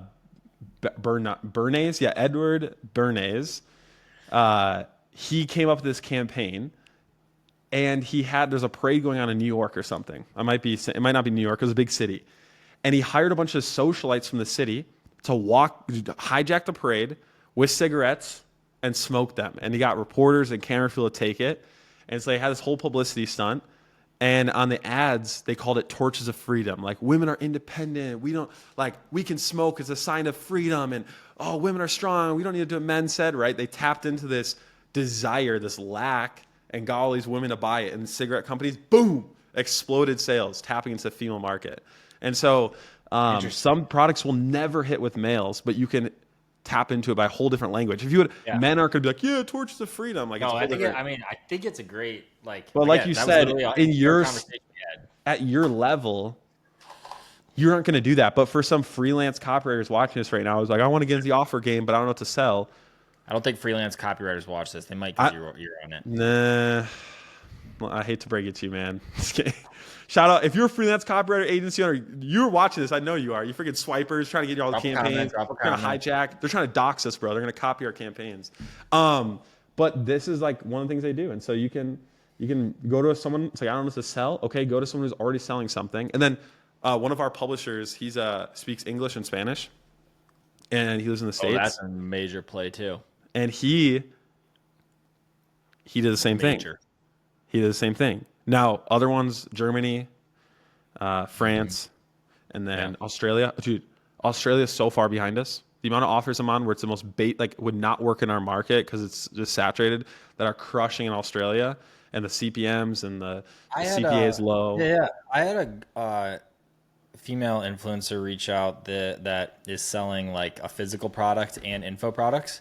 And has a massive following, and they're doing like super small numbers, and it's like sending me some of the stats, and I'm like, God, this is just untapped. And it's that Australia and whatever, and she's like, oh yeah, I don't pitch it, I just have link in bio. And I was like, you do no CTAs? She's like, no, I do no CTAs. She has like long form YouTube, she has like all this stuff, and I was like, dude, people want to buy stuff from you, like, sorry, little side tangent, but like, people like it's interesting. But yeah, I know a lot of people. Oh, interesting. We don't have to make claims and trick people and use gray hat strategies. No, and it's not even that. Like, it's literally, she has a like legitimate, like, they made their own physical product that's like this crazy high quality. It's like this beautiful Shopify page. It's not CRO. Like, there's no conversion. Yeah, like butt cheeks. Yeah. But like the actual like product itself looks very high quality, and I'm like, you could be slanging 6 figures of this a month, and it's like low 5 figures, and I'm like, what's going on? Like, so I'm gonna pop on a call and like help with that. That's what I've been doing. I've just been like popping on calls and like having people send me looms in Google Docs and just respond to it. Like, seriously, hey Ryan, I'm gonna publish you. Just kidding. Hey, how about no? Let me just This Let is me my get this post to rate. like let me get this to like a couple hundred first. I'm gonna get to. No, I'm gonna publish Blake next. I'm working on it. I gotta send the No, contract. stop. I need no. He's gonna come on here too. He asked me if he could come on here. I'm like, of course you can, but like, just Yeah, don't dude. go. And, I like, actually almost texted him to don't interview leave. him. I was like, don't leave and go do other stuff, please, because No, like, he won't. He's too locked in. dude, He's we too locked just in. while we're on here, we just passed last month. Passed what 1.2, our- 1.5. More. But yeah, we just passed what our last month is, which is good for us because we've been stuck in Heck that little yeah. trap for like 2-3 months. What changed mindset wise? Not actually Mindset? tactically. Yeah. Oh, geez, that's a wait. No, you're gonna What question me. mentality shifted throughout the team to push those units and numbers? Obviously, my guess is you had new mindsets enter the team that outpush that, meaning like new hires. Correct, which is also tactics, but like, mindset leads the tactic, how they their frame. Yeah, they have So their for us, frame. I said this, I think it was yesterday's video or the other one. It was like, what's the bottleneck is my thing. I'm always like, and I do want to ask you that, where you think yours is, both personally and professionally, which is kind of one and the same for how we operate. But the initial bottleneck, the theory, and that's why I literally say bottleneck theory, is because it's like you might think it's something and then solve it and realize you're completely wrong. And like, that's why you almost need to try and solve them quickly. But it was marketing, how marketing was set up, how it was structured, how the campaigns were structured, how we were using one funnel that had already done 70 million, like all that stuff. It was time to change up marketing and how it was led and the mindset, and then also the tactics then downstream. And then we changed that, we fixed it, and we were filling calendars, and it was just like not backing out. Like it was backing out, like the volume was this. How do I explain that? So it was like, if you were doing 50 calls a day, now you're doing 200 calls a day, but you're closing at the same rate. So like they went up, but your cost per stayed. I'm right? listening. So like, you're listening? So like the cost per went up. So we did 4 times more calls and we did 4 times more units, but the cost per acquisition was like not good, right? Like the conversion rate from one to the other was not. And we're like, oh, it's still a marketing issue. I got some NA beers. I'm like going through this whole thing and I'm like, something is like, it just doesn't make sense. And we're like, oh, it must still be marketing because the quality, because we're testing new acquisition methods. So we're like, oh, we don't know if the quality's there. And then everything was kind of transitioning and transpiring with sales team, and our sales leader that had got us from 1 to 3 million, like did crush it for us and helped us in that. And then was there when we broke acquisition, kind of had to like fend and deal through that, which is crazy, right? We had just moved everyone to W2. We had done all that stuff. And like now the calendars for these reps are half filled. We're paying base salaries because everyone's W2, and we're like, it'll be fixed in a week. And like 4 months later. So like the morale, like you're saying, mindset changed. Yeah. And then he went and started his own offer, and like we're supporting him fully in that. And then we had a new guy come in that XYZ has done, 9 figures in our exact industry, in our exact niche, in our exact whatever, and comes in, and in week 1 just sets the tone. Like just sets the tone. I love those people. And is like, here, you're going to check, like, what are your numbers? Nobody knows their numbers. It's like, here are the numbers. No one knows they're this. No, like, whatever. Here's how you're going to do this. 1-to-1s with everybody on the team. The pass off was like executed amazing by both parties, by the sales manager that was leaving. That was amazing. And then also this guy who came in and like just crushed it. And so we passed through this, and literally same lead flow. We actually had, I think, 2 reps that like transitioned out, or were already kind of on their way out. It wasn't like necessarily due to him. Yeah. But had them leave, and we, it's, let me not fake say this number. Yeah, 140 today. Same lead flow. So it's like, that's crazy. I love those people, bro. Now the question is, marketing, so what's going to happen is 95 more changes to happen within that department. Marketing, can it continue to fill and do it at a cheaper cost per as we go through, or maintain cost per basically, and do that? Can they then scale into these metrics? And the next thing that's going to break is like marketing and all that. So like that, the mindset shift is like, I'm telling you, doing these videos and stuff and talking this stuff through. I was talking to Luke about this morning. I was like, I get some comments and some things sometimes that are like, and I read everything. I do. I consume it all, which maybe is bad. But like people are like, oh, just like, I don't know, ego, or like knows everything and all this. And let me tell you, I do not. But what it does come up when I'm doing one of these a day, like potentially trying to teach, it's like I understand it so much more, but I am definitely just like outputting 98% of the day and only consuming like 2, which is on its head for what I did for the last 10 years. For the last 10 years, I did not say a word. I did not post a thing. I did not do anything. All I did was consume. That's awesome. Like to a bad point. So it's kind of like I'm just so extreme, and I'm doing it this way. Because Luke was like, you need to literally just like vomit it all for as long as you can. Yes. And then all of a sudden you'll just be like, tank is empty other than like what we're doing Time to now, go which is back. almost where I'm at. And then it's like, and then the Yeah. cadence begins. And I'm already there. I'm like, I actively say, I do not know a lot. I Yeah. know this much about our industry that's this big. True. And then you go to online business and it's this big. And then you go to like general business and you go to life. It's It like, makes oh my you God, feel so small, bro. That's why I said at the dude, start it's of like this, my like I'm still a personal. student. Oh my. Like Yeah. you hear one thing and then you're like, you kind of there's this moment you have to learn how to take it well, because I think some people hear it and they can feel so defeated. But I had to learn to take it and be like excited, like, oh wait, I can learn more. Like you mean I don't know it all? Yeah. Dude, Because it's like so many I people seriously just like don't in accept that. business, there's one thing, and then I model everything off of other people, like Funnel like hacker. almost to a fault. No, seriously, like a life hack, like a funnel life hacker. Like I will say, and that has actually Thank hurt you. me in the past when I didn't realize that you Wrong had to like, person. more parts of them than only the part that you were initially trying to. So, for example, I have people I know or whatever that absolutely crush it, and I'm like, oh, I want to be like this person, and it's like I do these things, and then it's like, oh, you try to do their lifestyle and you try to do some other stuff, and it's like, wait, that goes against some other things that I have, or maybe not at the time, but it wasn't serving me, and it's like, okay, so it's like I look at you, and no joke, I can be like, wow, you're posted up in this apartment, you have a wife, you're doing this, your goals are in alignment with that for you guys, you have no, but seriously, like you have that stuff. I look Yeah. at me, and it's like that part is not thriving for me, right? Like I spend Yep. all this time working. It's where my passion is currently. But like I would look to, or who do I look to for that? It's like I look at a Dan Martell, and I only know him from the internet, but like Yeah. I feel like he's somebody who maybe checks a couple boxes in terms of how like his personal is and his business. I look at like a Hormozy, and it's like how his life and business. He clear as day says this is not for everyone, and it's like I'm kind of operating in that mode right now. Yeah. But like it only works in the relationship dynamic from an outside perspective because they both are like in it doing it. True. Right. So it's like I Yep. don't know. We're kind of going on a tangent here, but like the No, that's personal true. side This of is it, good. I'm definitely struggling to find, because that's how I learn everything. It's like Yeah. I want to find somebody who has what I want, who was where I'm at, That's good. who works like I do, who is similar to how I am, Yeah. but then thrives in like personal life, and that's everything. That's like a partner, sure, but that's also like friends, Yes. that's family, that's like where you live, that's how do you give back, how do you do all those things, and like True. I am That's on that level right now because I'm doing this over here in work.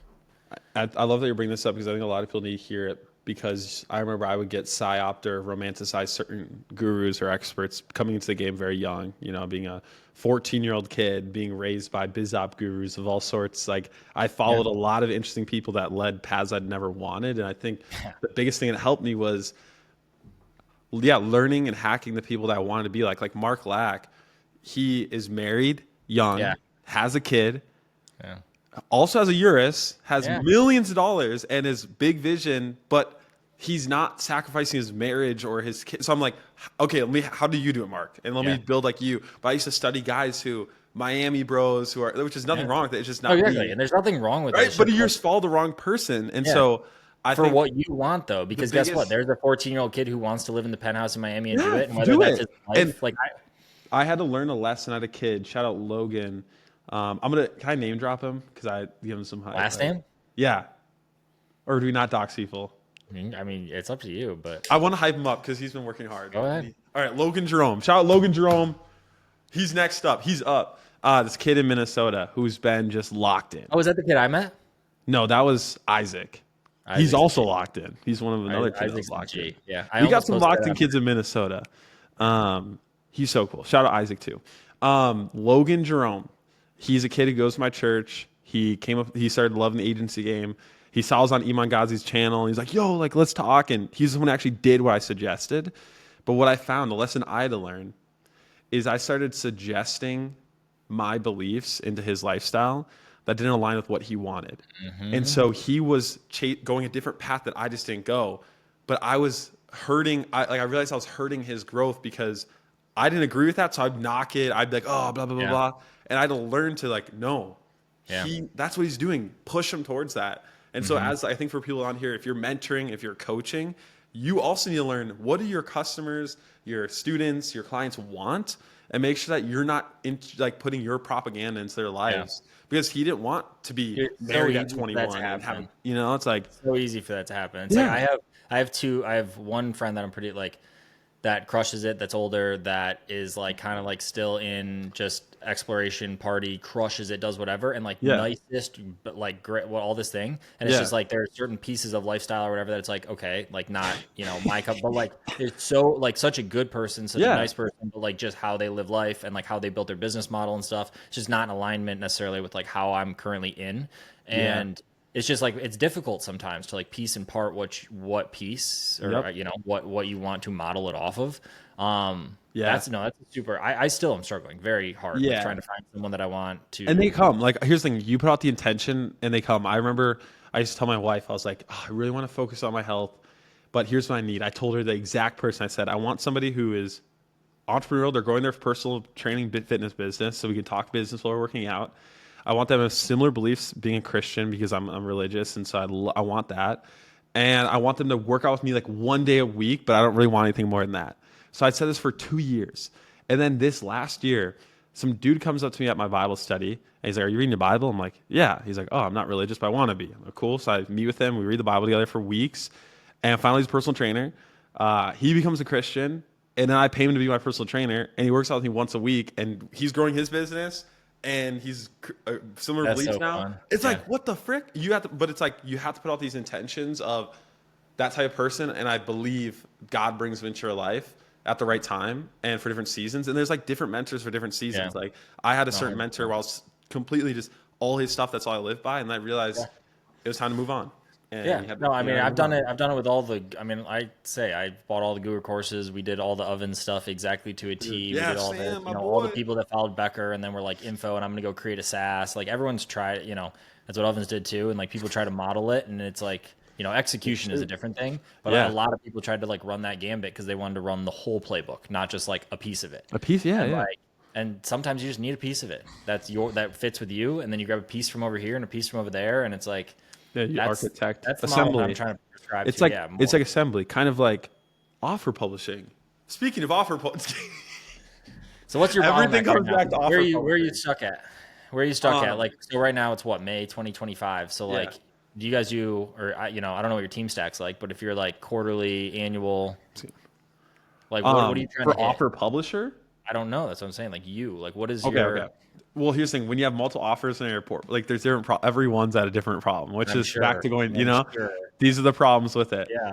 Um, I'd say for Like one what are you of trying to them, hit? What are you trying to hit? You're trying to take that one that has 4 monetization methods and that's going to be your golden goose. You trying to like where are you need all right. So operators? You need like ask. You need operators. You need what? Like, dude, I don't know who this reaches. You have no idea. I do want. I want. Okay, let's put out some intent for who I want. Seriously. And someone's definitely watching this. I want a combination of a Blake. Okay, people don't know who that is. Or like, so you want a marketer? Sorry. Yes. Dude, Blake's so cool. You need to interview him. I need a Blake. Yo, Blake, you're watching this. I need a Blake. You need a marketer? He's no. Well, he's a marketer, but he can More stay than that, in the right? Just weeds. like, Yeah, you know what I'm saying? Like, oh no, I, for sure can stay in the weeds. I Dude, need Blake a. I need. Blake is 15 things, but like if because for us, he's I our need. marketer. That's why I'm saying that. I need a. I need you. I need half you, and I need half Blake. All right. I need you before the company you're in right now got really big, where you found your role in just like tech and stuff like that, but you still dabbled in the other things. You know what I'm saying? Like you played multiple hats. Yeah. I need someone like that right now with our current level who can be more in the weeds with some of these offers until we can replace them. Doing and what? They go to one role. I'm more of the creative financial model builder, products, angles, messaging. When it comes to living inside of an ad account, making optimization, split tests, and changes, don't put me there. I'll give you the ideas for the split test. You want like an integrator. You want like a marketing tech. You Yeah. want like someone who can run a system and a I want project someone list. who can make sure our pixel's not muddy, all that freaking crap. I want to make someone, okay, you're split testing this crap. You're doing this. I will do like the creative, all the vision, planning, the product, the ascension, but Do you have integrator. test products you can run? I mean, test offers, not products. Test like, because I'm going to tell you right now, I have people in my DMs that specifically ask this who are like trying to be, because again, that's like kind of growth operator E, and a lot of them like don't have necessarily full on chops or experience, but like they have. But I don't care. You can work your way up. Like you get that experience. Yeah, that's what I mean. But do you have ones that you could like, if you had 3 of them come to you right now, could you like deploy them in offers that you own and like test them and like find your person? Not 3, but yeah, it's usually 1. I got 1 offer. I can put them in, and they can come in and test, run it up, and get, because the nice thing about our deals are percentage. and so I can give people like these fulfillment partners upside as well in that's nice. deals. So That's what you call them, fulfillment partners. what's up? That you're calling them like that person to you would be like a fulfillment partner. Yeah, they like kind of like because I like yeah, they'd be a fulfillment partner. They'd have I'm just asking. I'm not judging. I'm asking. Yeah. No, yeah, I want to clarify. Like, there's some people like Craig who's running a full service agency where he's got a lot of accounts. I don't need it. Like, I have Craig where he can handle things like that. I need someone who can be an integrator and focus on like be like you where you're on one offer and you're committed to it, like you've been in yours, so that you can focus on that one and I can run to the next one. And you know what I'm saying? Like, you need, and the true thing you need is like in my opinion, is having that one that can go with you, because that's like that'd be dope. Right? It's your Warren come Buffett, Charlie Munger. It's your Andrew Wilkinson and his. But here's the thing: I'm not trying to go to too many more. Like, I'm the legacy offer, the 4 monetization maps. That's like like that one, because our products will be done for that. How much of that do you have? I have 45. Majority? We had a 45, 45, 10. Okay. And so who's the 10? The expert? No, that's the one dude who scaled the offer like in the similar niche. Got it. So he's already has an offer doing. So he is already your marketing arm of that. CMO though. But he's more of, he's not going to be like running in the weeds. Account, But again, he can oversight the integrator and be like, hey. Correct. Well, it's like how I've been, and this is newer to me, but like we're breaking it down. Like today I spent 2 hours with our bookkeeper or whatever and changing our chart of accounts to make it sales, marketing, and ops more focused. Not like fully, but like making it so we can have P&Ls that are specific. But that is for us how we're going to run like at scale. And again, you don't necessarily need to do that early, but like what you're talking about is like an operator, a marketer, and this in like one, which you could have a lean team of a couple of you. The the adult male that was across from you at our roundtable thing, he has a holding co that has a handful of people that he deploys. He has a CFO. He has like HR style. He has like all these other things. He just doesn't have the marketing arm right now, or he kind of does, but not like super. He wants to have someone who basically is like that, who like oversees it and can have people in those companies and see it. But like if you're doing that, I mean, it's essentially what it is. You just don't have a team to deploy, and it's just you, which is me, which is me too. I literally talked to the business coach today, and I was like, I have opportunities flooding to me.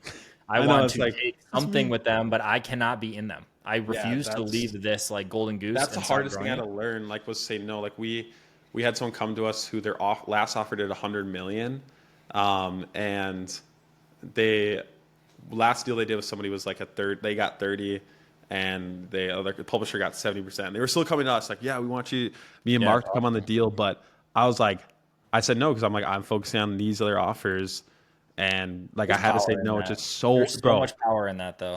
But I knew like, and that's the thing I used to not. And so I think, so I would say that's one thing, integrator. Another thing that I'm maturing in is financial models and understanding the best payment like structures to either pay people or for me to take in deals for it to make sense long term. Because there's a lot of early deals I do, like that first deal where I got 30% and they got 70. It's like at scale, I'm like, wait, the goals I want to hit in this TAM, how much I want to take home profit. I was like, I don't think I could ever get here with just that offer. And I was like, I would have if I would have set up the deal better. So every deal you learn. What do you target nowadays? What is your, if you don't mind?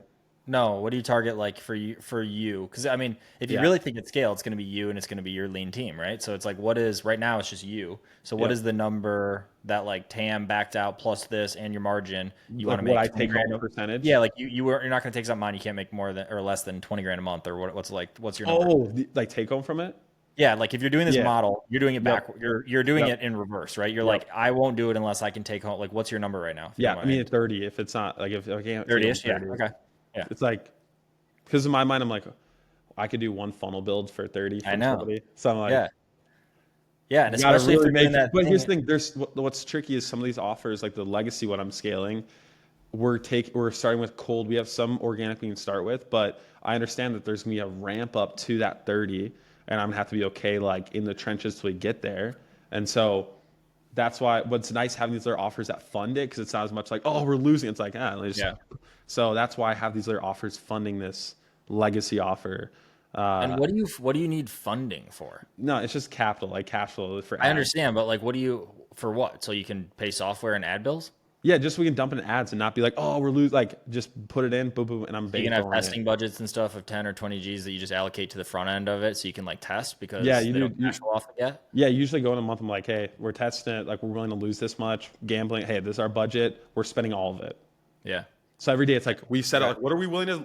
I don't say what am I willing to like because some people get caught up in making it and then they have to lose and they get mad. So I'm like, I'm going to a casino. It's like going to a casino. I'm going to my ad account.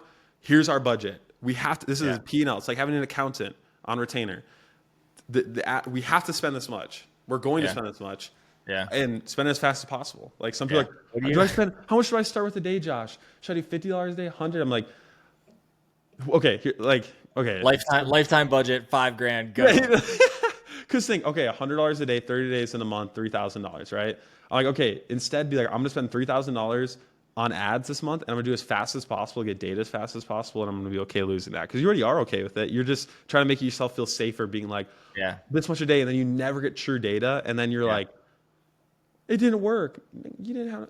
You put it in week. Try to spend it in a week. I mean, obviously, turn the ads off if there's indicators and there's all that, but that's one thing that helped my mindset. What do you do if is there ever any team that you guys have to fund up front? Because like, no. What do you do for high ticket? For a sales team? Yeah, like how do you do that? Well, they do their commission. What do you mean? I know, but so like you're gonna build one of these out, and you want to build a high ticket on the back end. Yeah. What's the timeline of this? And then you bring in a sales agency or a sales rep? Yeah, my boy Zach Rawson. Little dox him. God, you're just doxing everybody. You got to give the flowers. You got to give flowers to people who are Did I say like a single person's name? I don't think so. I said Eddie, but Eddie was on here. Yeah, but you got to give flowers. You know, you got to give flowers. Sure.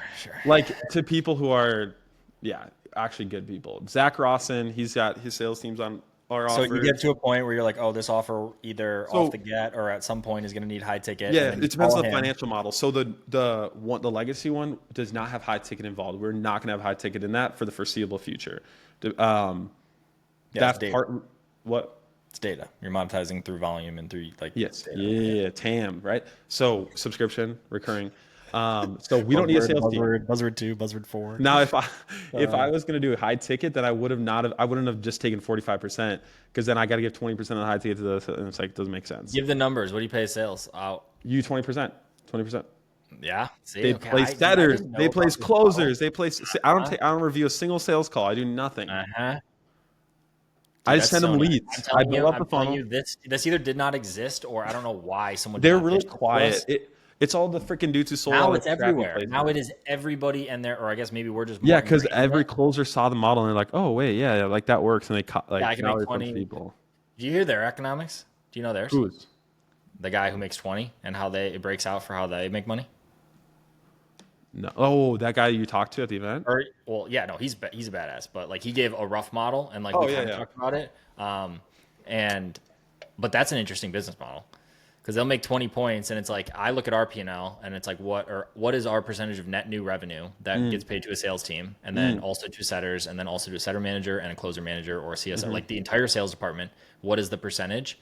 And if you mismanage that thing or like have it in whatever which way, and then you add W-2, and which kind of doesn't count, but like I count it because I'm talking like true cash out, right? Which is like 20% on top. It's like you can get there or above there like on accident. If you start stacking comp models and stacking stuff and who gets percents of what, dude, like financial models it's crazy. Well, that's what I mean though, is like if these guys who do 20%, like that's a good deal sometimes.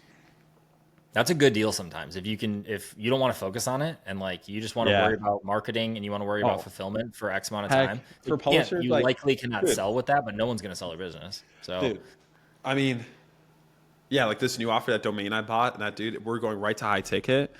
And it's like, dude, what's up? What's the funnel type? Direct application or VSL. Like, just let's talk TTA. Okay. I'm not an expert. Like, I just do basic. Like, what else? Like, do you delay it? Yeah. You got to gate it. You have a timer. Where do you gate it? Do you gate it on like Vitalytics through there? Or do you gate it in terms on a page? Like, there's time on page, or does this, like elements or reveals in this many seconds? How long? 3-4 minutes.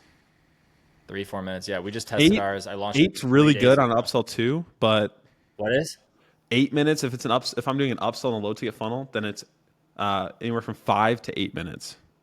Interesting. Okay. Yeah, we're running one right now that is that same one, but it's a 5 minute. minute delay. Okay, okay. We're running one that's direct and not, and it has right now 40% higher with the delay. 40%. Yeah, dude. Oh, you have to delay. Which is Like, interesting because like you initially have we were to. running it and it wasn't, and then we just so Have to. 40% on What do you just say? like what? When you with your delay, I'm curious. You use any language? Like, can they see the timer? Do you say No, your next steps? You just they're on the no. page. Just Okay, literally it's like running a ClickBank offer where it's just like headline VSL and then they just sit there and then like eventually it pops with the yeah. with the CTA of get your I've bundle or always whatever. wondered. I haven't really I tested. want to I've put a always used timer. this language. I've always used language in a timer, so I can't really speak to the other way because it's always worked well. But it is depending on the How do you do it? sophistication of the market, you have to change the wording and the verbiage of it. So how would you do a timer? So, So like right now we have headline, sub headline, VSL. We have mobile and desktop yep, yep, VSL, yep, and yep. then we have a section under that I have the entire block hidden. That is Yeah, yeah. So the step timer would be two, under the click here to video. apply a button, and then the two testimonial images. Yeah, so it'd go video element, then there'd be words, and then timer. So it'd be like words like, for example, your account, like if it's an upsell, we do basic, like your login details will reveal in, and then timer. Or your this gift will be appear in this bonus, whatever. Your next steps will appear, and then timer. So it's like word, like a little column, and then the timer. So they see the time, like, okay, I'll wait. And so that helped. But I've never tested without. And I know a lot of ClickBank offers do without, so they test way bigger volume than. Yeah, yeah, no, they do numbers. But But it depends on what would you do on a sophistication. cold? What would you do on a cold though? So like ours. So like if Yeah. it's an application, would you be like your Well, what's you if can apply in and what then just have a didn't you timer that's say? counting? I thought if you're VSL, they finish the VSL or book call, don't they get something, a bonus, a gift? Mm-hmm. No, I just lead with I'd say is like I test that. Like I don't know if it depends if it makes sense to That's an them interesting idea. I because didn't they even already think get about it. You're already that. lucky. You already have it. So it's like, Oh my, I didn't even think about that. It literally says it in the beginning of the VSL. bro, Your it bonuses says at the start of the unlocked. VSL too. Oh, Yeah, it's you're like if you easy. stay to the end, you get All your right, Blake, bonuses if you're watching unlocked this, in 5 as minutes. your head CMO, Blake, I'm going to tell you to split. Just kidding. Watch it. That's good. Well, no, because they were. I mean, we're Watch running it it bomb. direct, and honestly, we're focused on the other ones. We had two brand faces, new brand faces fly out, and could do A to Z full VSLs, multiple leads, multiple whatever for a VSL opt-in funnel. So we're gonna have 3 core that we're gonna test with different faces, different ads, different That's whatever. smart. We're going full, dude. We're going full bore. And then ideal is then low ticket around each one. So you're gonna have 2 to 3 funnels around each one. Each one of them Going being deep. He's going deep. wide and deep within the Why one. would you duplicate the whole thing though, Ryan? It's a lot of work. Yeah, because no, you want here. Actually, I want to talk about this because I had this conversation with Luke, and he was like, and he still does at some level have this vision of like, oh, 9 of these, right? And it's like all the whatever. And my whole True. thing has always been 9 inside one, which is exactly what you were kind of saying earlier. Yeah. Which is inside one, inside of main co. Yep. You have 9 faces. They can have different angles. They can have different low ticket products. They can have different Yeah. like entry points, but they all go into the same thing. The second that I have to dupe out a HubSpot instance and have 2 different branded domains, 2 different senders, 2 different True. of everything versus why? I mean, why? Versus you can do it all within one. I mean, think Agora, think all these big boys, right? It's True. like, yes, they use different brand Yeah, names yeah. in one. So like that's Oh, that's the nth degree version of forgot that. Or to. am I not allowed to say that? No. I had it. You reminded me of something. A little nugget. Talk about depth. Go ahead. Go All ahead. right. So you know why I have multiple offers too? Like our portfolio. All our offers can JV each other and promote Yeah, each other's. that's real. That's real. That was a Mark Lack thing he taught me. He's like, every offer we sign, it has to be compatible to be an affiliate. So we're running traffic, boop, boop, then we cross all offers to each other. Do you do that? Yeah. All our offers, they Send have an email list to send to the other one? yeah, you say, hey, so and so's doing this. You promote. I have when we went to Copy Accelerator event with Stefan. You say it's Were you Stefan. at the one where Alan spoke? No, I was at the one in Scottsdale. Okay. And that's where we actually met Eddie for the first time. We like kind of knew of him a little bit, but we met him in person, and then he hosts the best dinners, and we went to that stuff. And he, there was a guy there that was talking. He was like, "Oh yeah, you guys could make an extra, 200 a month or whatever the number was on our math of how big our list size was." He was like, "How many people buy your stuff?" And it's 1% of our leads for the high ticket, let's say. Well, all those other people. And he was like, "What would you?" And we still are like, I don't know, I'm like against it It is. Here's the thing. because you like get You rid have of the your buyer, potential to right? You're get giving rid your of potential buyer, buyers. Like you yeah. have, but But if you don't have any other offers, it's like the Hormozy thing is like his. If you're doing a JV, oh if you're yeah, doing a JV deal or you're doing a partnership or whatever, and they're making more money than you are, like you're doing the like your model's wrong kind of thing, which is real. It's like it's that's you know what I true. mean. If and That's that true. could be post purchase, that can be a lead, that can be a buyer, Yeah, that can be a client, true. that can be a lead. And I don't know, I just never. And then they were like, It oh, the way depends. you risk mitigate, ready for the risk mitigation, and I think this is gray. But they're like, oh, dupe the list, like have it go into two, and then have like your Aweber, your OmniSend as a separate thing, sending from the same like Yep. niche, but like a Yep. different name, and then like a whole Yeah. different thing, and then it's just monetize it on affiliate. And it's like, there's people who do that, and then they charge 10 or 20% of it, and it's your list. You're just feeding the list, but then it's like, are they link? I've heard of people that link split then to their own stuff. I've heard that people send it Yeah, you get gray pretty, and black and also stuff, like, what no are they shit. But I'm promoting? like, I just don't trust. I don't know. I just don't trust It's the so. model. Nor do I know anyone. I It haven't. usually happens in BizOp. Great. Like what's so funny is people sell BizOp, and if they can't convert like in a webinar promo cycle, if you click a link or like right after the webinar is done, if you don't buy, they immediately start promoting a new business opportunity because you might not have resonated with the other one, and they keep and if you keep saying Yeah. no until finally you buy into a business Dude, opportunity, you it's believe in. I mean, the model works. It's just not really my It cup of depends tea. on, but Like, I you don't guys know. I are want to be built able to be like, oh, hey, because this is you're what we building something own. that can exit, and like you're building a brand. Like you're not building a gray hat, like a Yeah, but sketchy like, click make and guess what? And offer. even if it can't exit, and like, again, like, which statistics would say we have like a 0.01% chance or whatever. If Really? I name name four people that have sold their info coaching thing properly at like like a real size, right? Like you just said, I know your guy that I know, like, I mean, I know one who did it and actually turned, but like when you sell it, usually, I mean, most of the acquisitions, the deals fail, but okay. yeah, I know like Hormozy did it, and he even says in he his it was bought like some, yeah. licensing. It was all the back end money. It was the grouping thing. I think with supplement, like he talks Yeah. about it, and I haven't delved into it, but like It's that was hard if it's a or something. guru centric one. Yeah, it gets a little, Yeah, well, oh my god, the list of things you need to do if you're running like a normal info coaching guru business is like founder risk, is like team structure. It's like making it a machine. oh, It's I was a part of finance, one that tried to exit and it was so diversification bad. of what I forgot I was a part of a company that exited and it backfired really bad on them. I was on like the who on the CMO buyer. on, yeah, the buyer, and then I mean the guy who sold it eventually got something legal happened because it was like it was bad. And I was like, don't sell. I'm the CMO. I'm like, Like it was cooked. Like yeah, when or it they was got just a into it, they bad got deal. Like he sold the education company to somebody who had no experience in this space, kind of sold him a dream. And I'm like, no, you can't just hand off the face. The face is gonna leave.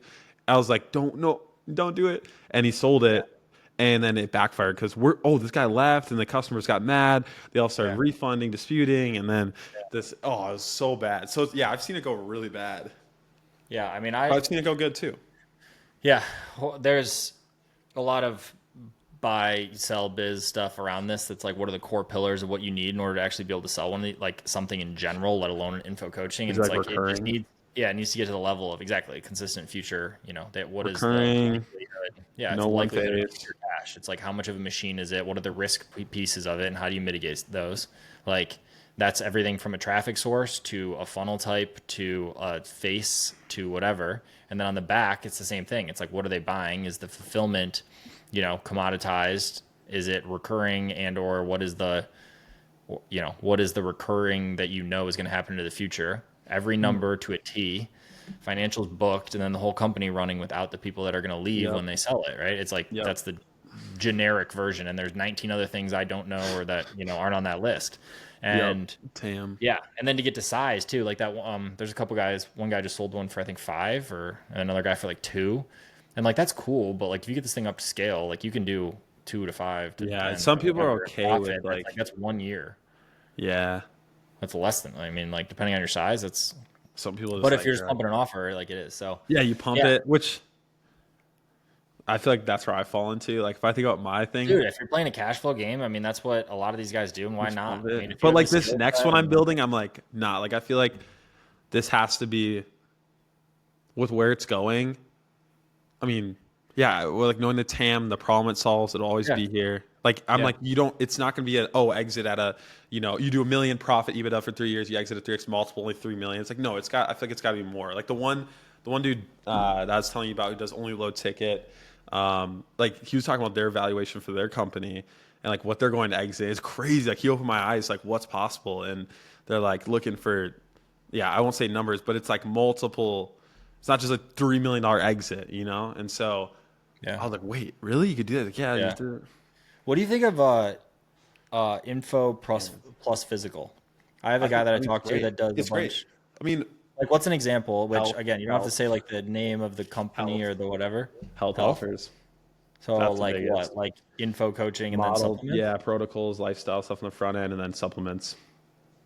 What's another one? Because that's like, which is great because that one's Um, consumable, it's recurring, it's whatever. But like, you what's something do that's like, because I out feel like of a lot of the health, stuff you do, which I like, give you creds for, is you said piano thing, you said like in this, whatever space, like you do it outside of marriage. like MMO, but like I do where MMO. is Let's be clear. I products? have done, but never 0 to 1. I've never done 0 to 1 biz op.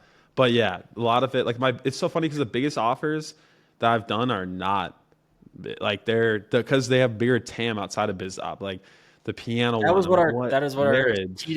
tweet exchange was about. Was all about the. Oh, sorry. Go ahead. You were breaking up. I didn't hear you. What No, yeah, marriage? I was just saying like marriage, huge relationship, bro. Like I would love to publish an offer again in the marriage industry. One, because I believe in it. I believe in marriage. I believe like the problem, like the pain point. I'm married. Like there's someday like that's the next one I feel like I get into. Homeschooling, that market's big. Like because I was I taught a homeschool class like at a co-op, and so I have this domain for another legacy offer I'm gonna launch when I'm like 30, maybe 40. Um, yeah, it's sick. I love the name. It's the domain Yeah. carries everything, bro. But yeah, these other markets, like Brand you name. think make money online is I thought that's where all the money's made. It's like, oh, it's easy to sell money at a discount, but it's getting like I don't know. The people that make big bucks, Yeah. they're not. Yeah. And then here's the thing: the people who are doing big bucks with make money, it's gray hat. There's gray hat, white Agreed. hat. Okay, well, there's one guy who I'd say is very white hat business opportunity, but it's not make money online. It's clean biz op, which is like traditional businesses, like career. So tech is a big one. I know I helped offer on that. That's funny you say that. That was Bookkeeping, what I was gonna do for a second when I was kind of like navigating and we were having yeah, conversations around this about like next steps and like what the plan was for this company and like we were gonna keep yep, it as a cash flow business for like a year ago. We all sat down and we're like, that's the goal. Is yeah, to get this to a margin where it is, sit there, like we all have other interests and stuff. And it was yeah, like this can only get so big. Like that's where our frame was at, which is so silly, but yeah. That dude, I used to think that way, and I'm that's like, seriously. what And the like again, heck? our TAM is obviously massive, but we were just kind of like that's where this sits and that's how this lives. And like we just weren't educated or like could only see What are this your far. thoughts like? And yeah, Even in, sorry, I'm cutting you oh, off go ahead. now. Please. That mindset of this is how big it can really get. Like, let's say you even have a smaller TAM. I'm realizing why even have that mindset? Why not be like, I'm gonna get everybody in this TAM then? Like, or is there Yeah, a I negative mean, thought like in that when we way? talked to, I mean, when I did that call with Adam Young, the Ringba guy, he literally Yep. was like, they own so much market share of their TAM that all he does now, not all, but that was an over like easy, but all they do is create content and books and whatever to grow the TAM, not get more market True. share of the TAM. True. He's like, we already own whatever it is, 30%, 80%, whatever number of the TAM of pay per So call yeah, you can people make your TAM. in both sides, and they're essentially a connector tool, right? They're software. They're like a marketplace. Yeah. There's buyers and sellers. There's companies that need leads, and then there's companies and people that Yeah. provide leads, simply put, and through pay per call, right? And he's like, the industry is only this big, and it's going to be this big, and I'm going to continue my market share size, if not grow it, but I'm going to grow the whole TAM so that I can maintain like crazy. I literally That's was talking to him. smart. Yeah. He's So like, why he's like, ever? how do you do 50 million a week instead? And I was like, what? And he was like, yeah. How would you just get to 50 million a week? And it's that idea of like, Huh. you have a list of 10 things you're going to do if you want to double this year. And it's like, if you want to 50x this year, you have like one thing you can do. And it's that mentality What are your is thoughts on crazy. the mentality? Like, the people are like, I feel like it's pretty limiting. Or what made me have that was people being like, oh, it's okay to have a lifestyle business, and It they were is. like, they kind of make me cop out, like take the way out. It is okay to have a lifestyle business. You know how Yeah, nice it is but probably to make 3 to 5 million bucks and like actually want to have a life and like go do all that here's stuff the and thing, just lifestyle, they would cast the vision way too low. Like I'm talking the people I've been around, they're like, if for you just want to who? make like 10K a month, like 20K, like, but I'm like, here's the thing, I think about inflation, how the dollar decreasing, businesses It's like, lifestyle. Okay, it's goal and lifestyle. There, I yeah, know people right now that if they were making 10 or 20 online would literally drop everything, would be making 3 times what they make in their job and could true. like bounce around and I do their feel whole like like it's freedom limited. Like, travel thing. Like that's not my interest. So yeah, I agree with you, but like there are people like I could call 5 people I know that would literally pick that up in an instant and that would be their dream life. yeah.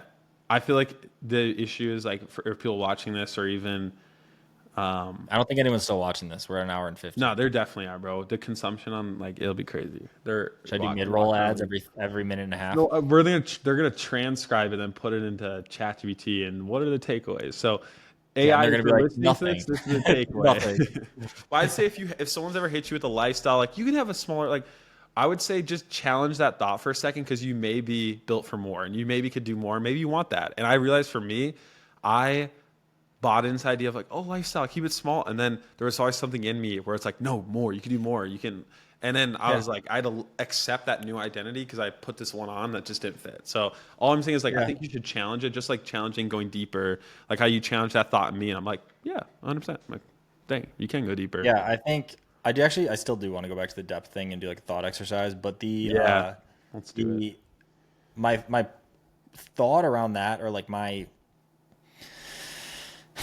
how do I say this? The for me what I have currently identified as the goal is just progression. Is like the Mm, one word. It is that's progression. good. That is in personal, that is in business, that is in physical, I that is love in like that. You're not all putting a dollar on it then, and then you there's no aren't dollar. capped. There's no dollar.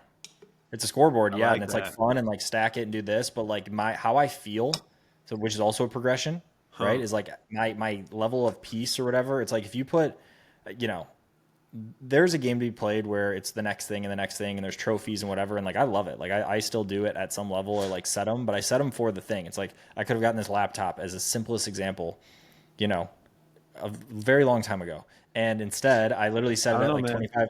I set it at 2,500 subscribers just as like my number, and then so I could get it. And I love this laptop, and it's great. And my videos don't do this now, and I did it, and I'm happy because I did videos for 40 days in a row or something to get it. And it's like that's kind of fun for me. It's like the Yeah, yeah, progression yeah. and the That's growth, dope. and like seeing the channel and stuff is like cool. And it's like my goal of this was 3 to 5K on all platforms, and then just like have a network. And it's like I hit Yeah, that. And it's like I haven't yeah. redefined what the goal is, but the progression of work in the business and like my skill set stacking and the Hmm. leverage and the growth and like what I feel in that, the gym, what I like my goal, you know, I there's as love, bro. much I love around that. progression that exists within maintenance and maintaining something. Any like I don't want to say anyone, but like anyone can hit a goal. You know how hard it is to like stay. It's like anyone can get ripped once, right? It's like stay there and True. exist ripped. And it's like there's these different examples of that I've kind of is what I'm trying to define it as. And this is also me saying that I was the guy who like I you know I don't have the personal thing at all figured out. I don't have so much figured out, and it's just like what I'm focused on right now is what I'm trying to easily say is just like just progress, just get like better, just the 1% Dude, every day I style vibe. that unlocks something for me. That word, I like that. I know, and it's just simple and it's just real because it's not the business a certain size, it's not a certain fitness thing, it's not a Dude, whatever. I It's like love these that. grouping of goals that are simple, that are 1 to 3 things a quarter in each domain, like in you know in your personal, in your business, in your partner or like relationships, friends, family, partner, your whatever, and just like kind of set some. And again, I'll be the first to say like if I'm not good at this, like there are times where I'm very bad at this and I can't do it, or I fail at it. Not that I Yeah, can't do yeah. it, but yeah, I don't know, just stuff around that for me. That's hype. But I I will like say that. I don't even know how I got on this, but the other thing that I was talking about this morning with Hmm. the biz coach brought up to me was like having the day of the week or the day of the month or something where you zoom out and like relook at your plan, like pull out of Oh, it, yeah, look be up and like introspective. Yeah. zoom out and be like, all right, so you're a machine 12 hours or 18 hours a day doing all of these things that you set an intention of a month ago or a week ago or whatever. And Yeah. like, do you still want to operate in this? Is this still serving those progression goals? Are you actually progressing or do you need to change the strategy? And like, I need to Hmm. do that with this. I'm on day 67 or 8 in a row of this. And like, I'm just living within it. I'm a cog within the machine that I created. And it's like, do I want to zoom out and change my approach? And that's kind of what I'm doing with these videos, these like conversational ones, instead of me Yeah. just spewing like, more or less updates. Like there's so much value in the beginning and there still is, but it's like a different type where I can Yeah. only, I can go deep dive in these buckets, but yeah. So blah, blah, blah. I think that's important. Progression. I like that. No, dude, Stuffing. I'm holding on to that. That's good. Like if I get one thing from this, like that I'm taking, that's my thing. Cause I need that Mine work. is your bonuses unlock in 5 minutes. Mine's very I hope tactical. it Dude, works well for I you was gonna guys. say you doing that, we could crack like numbers. Am I doing that? I don't know. I said Oh, just that one thing. That's. I try bro. and say that all the time. I'm like, for Oh the yeah. six figure a month, the 7 figure a month guys, there is literally one thing you pick up Tiny in thing. something I said or I hear from somebody Yeah. that is like, oh, and that adds 1 or 3 or 5 or 10% to one of True. your KPIs in the middle, and that can be millions a month. True. Whereas like if you're just starting up, it's like It doesn't different. matter. No, anything works. GHL works. ClickFunnels works. This works. That works. A low I ticket don't works. know. Just X kidding. works. Like How about everything WAP? works. Yeah, dude, let's talk WAP. Yeah, Go I ahead. love WAP. Yeah, they're cool guys. Well, here's the thing. I just like being wined and dined. Let's be real. I like when the credit card They're companies good at wine that. dine me, travel company. I told Hunter that today. I said, he's like, "How are you liking the product?" I'm like, "Bro, this product could suck, but if you keep, Yeah, they're good. I don't give a crap. I'm gonna They're run good all." dudes. They're good dudes. We still haven't moved any of our stuff over. We're talking about Yeah, using I Split mean, It. We're talking about using Split It, but the biggest thing is bro, not actually. split it. Let's talk game changer numbers for people. All right, let's talk 6 figure, 7 figure people. You want to make some more money? I would do that. I would do that Split if it. I wasn't in our current setup. Split it. And um, the customers are a lot better. I found actually, because Who what buy who happened? use Split It? Split it, yeah. The people who use Split It, you're saying the customers are better? Yeah. Here's Interesting. why. Let's say you have a customer. Let's just do mid ticket. All right, so mid ticket, $1,000 offer, 997 classic webinar offer. What back in the day, what we'd have to do is you would offer 2 time payments of 597, or like 3 time payments of 397, or 4 of whatever. Right, bro. If you look at who's refunding before the like in that 30-day window where you're offering it, who's canceling, bro, it's all those people because that if they didn't have $1,000. 200 is still pushing it for them. But now with a $1,000 offer, they can pay $83 a month with no fees and interest on their end. And they will stay past that 30-day window. They're not as like, I want out. And then they'll give it more time. So for you, your refunds will go down. The customers I found, they respect the product more. They're not this anxious person who is Yeah. like, oh, I have this much time to make this much money Yeah. back or to get this result, lose this much weight, find my girlfriend. So Do you price in the fees? um, I have other ways to get fees. But I do know people that do price and fees. Yeah. I think that's gray area with financing. I know people who do both, but like I don't know if you're sometimes Because you're allowed that's to, like, sometimes you're but you not. could justify. I mean, think about it. If you do a payment plan, normally you'd say, hey, if you don't do pay in full, you're going to pay more over time. So I don't think it's that big of a problem. Yeah. Yeah. No, Because I mean, I it's would do it. encouraging It's it. like for me right now, how the flow of our data, the flow of our payments, Yeah, the you'd have flow, to just because we're at reiterate such so much. size, we would have to like do so many different Oh, things, yuck. different order forms, or we have to move everything. And if I moved everything, it's like now subscription management lives in there and like all this stuff. And like I love those guys. I love the product. I think it's great. Like I would never have our customer base in the like actually in there. Like we would never put our community or our products in there just because of how the vibe and the look and it's kind of more young money like online-y, Yeah. which is amazing. Again, it's great. It's just Yeah, like not really our demo style, but I love their options. I love what they're doing. I think it makes a ton of sense. And like if I was to offer something or like I would in 2 seconds sign up and use that.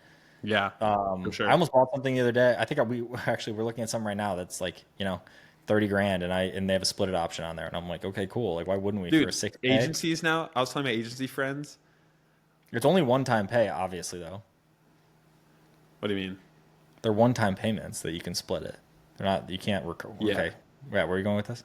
Oh no, I was just telling like my agency buddies, they like lose a lot of clients and their cash flow is a big issue because, churn and whatever, and signing a year contract, it's tricky because they might just cancel anyways. And so I was like, bro, why aren't you just using like Split It and get them like a long term How is this relationship? not going to backfire?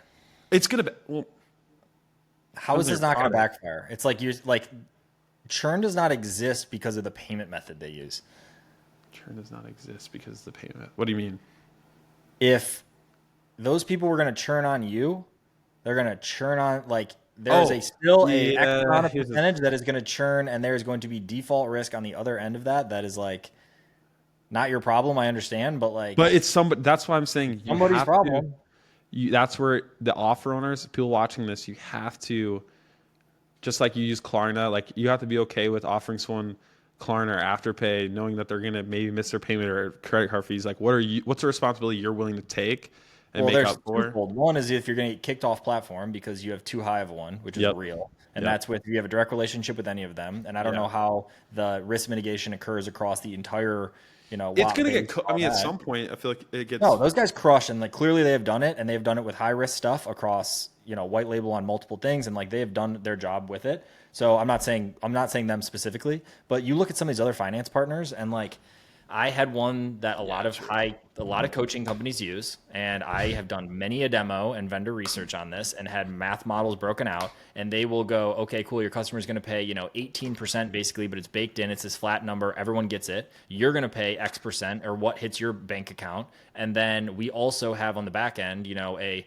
3% collection thing. If it gets over this threshold, we start to pull from the funds from future this or out of ACH or your bank. I'm like, I want to own your business. I'm like, you make money here, you make money here, and you Yeah. never lose Be money close to the except if you have banks. to take someone to collections, which is like, that's when it happens is we have to like, someone ramps an offer, sells $3 million worth of stuff and then ghosts. And like, we have to collect. So like they have a risk, but like in their actual model, they're just churning. Yeah. And those guys But they take want money. people to Those guys churn. take money too, as like, because they need Isn't it kind of like tools credit like card that. companies where they kind of want you to miss your payment? Well, yeah, because they want I mean, they want the It's kind of like, oh, I could backup. never be in Yeah, that but you business. have to have the bank for that, the literal bank for that, in order to finance it, because you're Okay, going have through you a heard of tax private control. credit? How big that Yeah. is? Yes. Yeah, so I it's don't like, do I mean, anything in that world at all, and I think it's that you want to talk about someone with an LTV to CAC ratio. Is anything that have that on the back end, anything that has money management, anything that has like the financial yeah, funny. instruments in terms of insurance, private lending, through some of the different financing partner. Like there are guys that have, multiples of these because they did it through financing. There was a guy at that dinner, which that was actually, we talked after that dinner. But there was a guy at the dinner that we were with that knew how much people get based on XYZ criteria. They run it through the application and they get like 90% of the people up to a 26. They price their product based on how much the loan approvals are for that exact criteria with a partner they have. So they'll just rack 26, and then they know on the back sell they have somebody else that'll take the same loan and add 15 G's to it and like play this game. And like again, shout out to them, and they have people who have great success, and I'm sure they have a lot of people who don't. But like that's not my game. Yeah, That's how a lot of these guys do size. I mean, and true. it can justify, especially if you have ROI justification. If you're selling something that someone can make Like an ROI, but like like the an odds of ROI, and somebody like we doing don't, it. I mean, I've never sold something that has ROI justification. Although like it's transformation, it's without guarantees, without anything. Guarantees, bro. Okay, all right. Want to share a little gray hat? Okay, this might be Go ahead. I was gonna say I got nothing for you, so go ahead. shoot. All right, people. Actually, I don't know if you got. Okay, tell me if this is Do you bad or think people are not. watching this at 2 hours and 1 minute in? Yes, there's diehard. Hey, shout out if you're watching at 2 hours. Comment below, and you can't do Yeah, this. comment Skip two. ahead. Comment two. Two. Let's see how many real ones are, and yeah, we will give you something. We'll give away. I don't want this to become a podcast. Is this considered a podcast? No podcasts. Podcasts are different Well, shoot, we did hit a bunch of topics. There's not I just want it to segments be like though. interviewee and like whatever. And it's like, So I posted that one of Eddie the other day, and then I almost posted the meme right after. And it's like, guys just need therapy, but instead they start a podcast or whatever. And I was like, damn, like that hits. Like it just, and I know that's not the intent of this. The intent is to build a audience of 6 and 7 well, yeah, people dude, it's that are I whales. mean, my whole why I interview people is like to find the operators behind the scenes. Like that's like why I started. I was like, who's behind the people? And like I wanted to. Not an operator, so I need to hang out with people like you because then it. So like yeah, we like for me, I'm like selfishly, but I also want to highlight the people who don't get highlighted a lot. Anyways, Yeah, that's fair. but yeah, it's not a podcast. Not a podcast. No podcast Okay, here. tell me if this is Okay. gray or not. I heard this from a lady. She's made a lot of money selling courses, and her whole thing is creating courses that people consume and finish and get results from. So I love that. Like she does it from a good heart. But what people say, and this is like it's like a compliant way to talk about outcomes. But instead of saying guarantee, you say goals. So you say the goal of this program is make $10,000 a month. Like the goal at the end of the program, the goal is you hit this. Now we're not promising you're going to hit this goal, but we've set up the product in a way so that we can get you to that goal as fast as possible. And like because it's a goal. It's like, oh, you didn't hit the goal. So yeah. So you're asking if that's gray? Do you think that's gray, So there's white, or black? That's white and You can't gray. guarantee that they're going to hit the goal, but you say, hey, the goal. So Target is, yeah. So because you can flip it. I can tell you this. I know that people have had sales recordings looked at by government agencies that have looked at it, and if you use the sales classic style, here's your current state, what's your dream state, and bridge them to that, because you're saying, okay, I make 0, and they're like, what's your goal? And my goal is to make 25, and you're like, I'm the one that gets you to the 25, and saying that you are going to get them to that is like an implied. Oh shoot! So it's not compliant then. It supposedly, and again, this is I don't know. We've never had to deal with stuff like this. We don't use guarantees like that. We don't use anything that's like that. We don't use time frame like anything. So, but I have definitely heard that if framed the wrong way can be used like that. That's what I feel like could be. I don't know. I feel like that's not terrible. It's like what our target is, and like this is not typical results, which is sure. You probably have to have crazy. That's very hard. How are you gonna say that in the same sentence? You're like, oh yeah, our goal is we get everyone to 10K, and it's like, but it's not typical.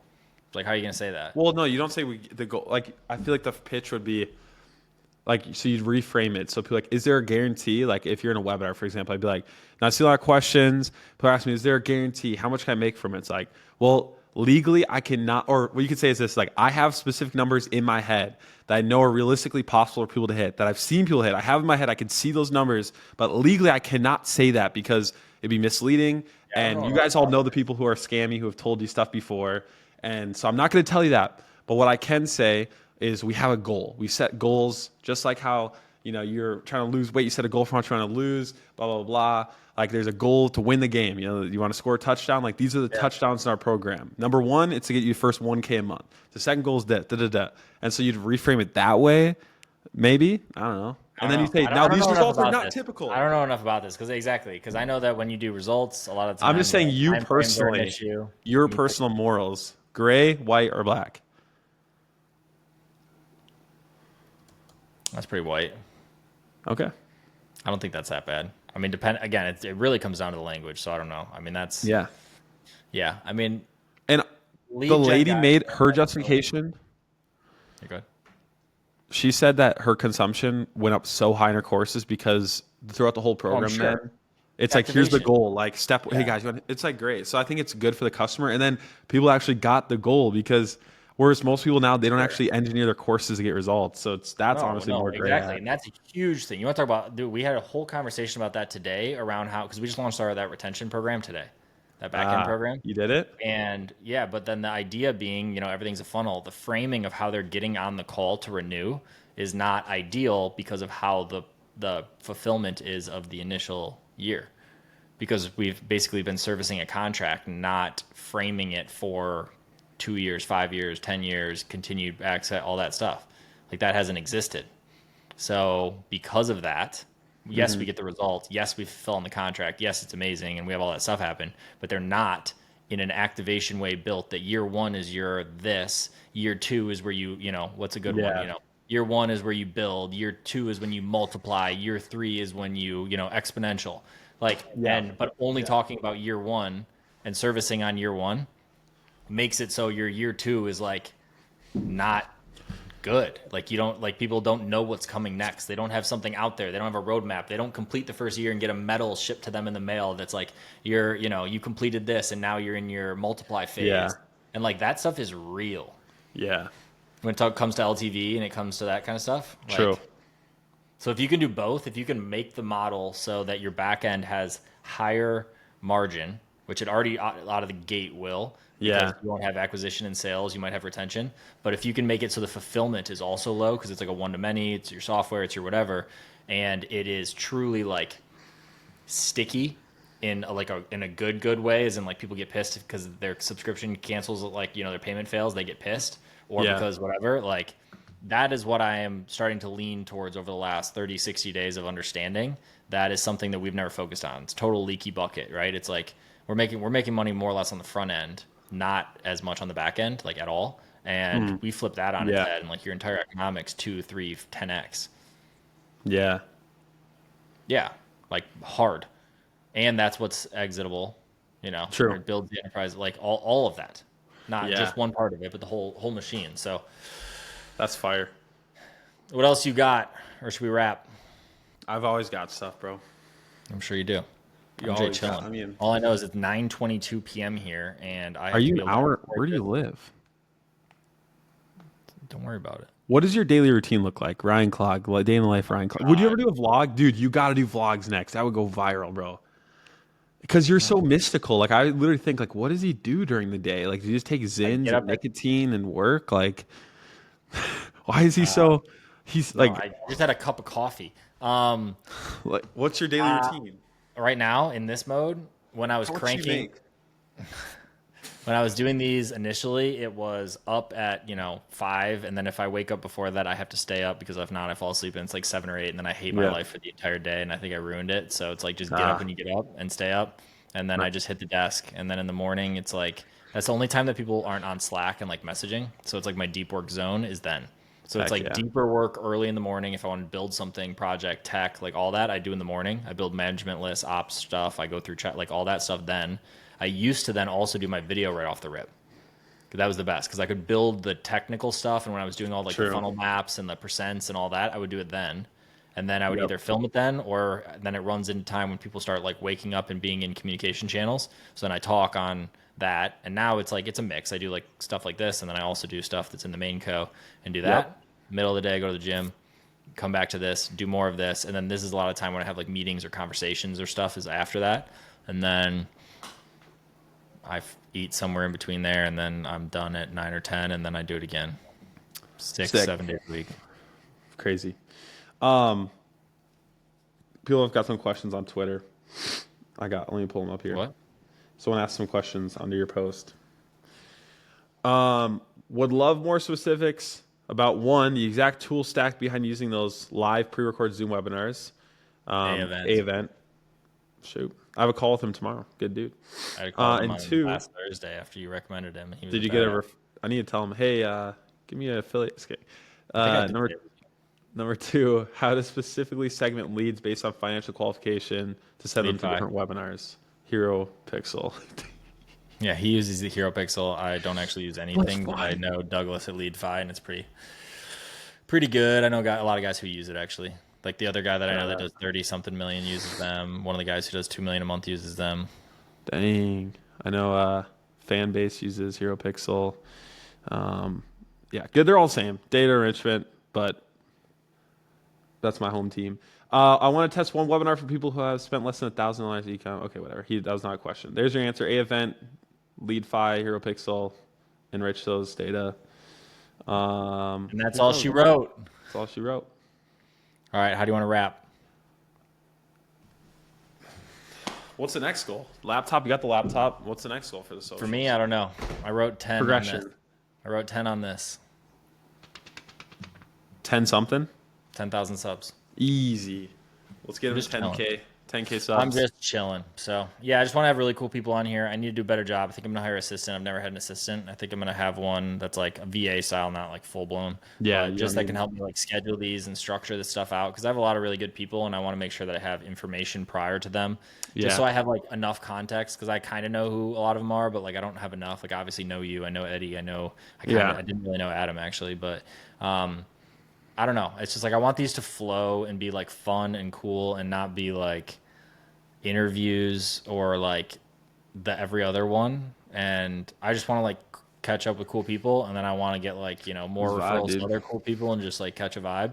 But I also at some level do want to like get Iman status where I just show up and I just do it, and then I'm done. Like right now, it's like the before, it's the after, it's the schedule, it's the I have to export this, I have to do all that stuff, and like oh yeah, like you want to outsource, but that's pretty easy. I just want to kind of like all of that, and I just haven't done that. Right now, I do everything easy. One zap, bro. Like one N8N. It's one zap, bro. It literally zooms on. You put your Google folder transcribes it, or Phantom ChatGPT transcribes it, comes up with the hook. You prompt the thumbnail, the title, then it sends to the scheduler. Like it's pretty. They've been around for a while, so one Zap could do it. All right. Well, I don't even have that set up. So if someone wants to set that up for me, I'm more than Damien willing. hit you up. God, Yet? you got all the plugs. You got all the plugs. All right. Well, people know where to find you. X is your main. Yeah. Yo, dude, X hit 600 followers today. We out here We out here. feeling like a young gun on this money Twitter. Money Twitter. I feel like an old soul with my wife and stuff. I'm like, hey, look at young souls trying to be cool on X. You're savage. All right. All right, brother. You're amazing. 2 hours, 10 minutes. Longest one I've ever done.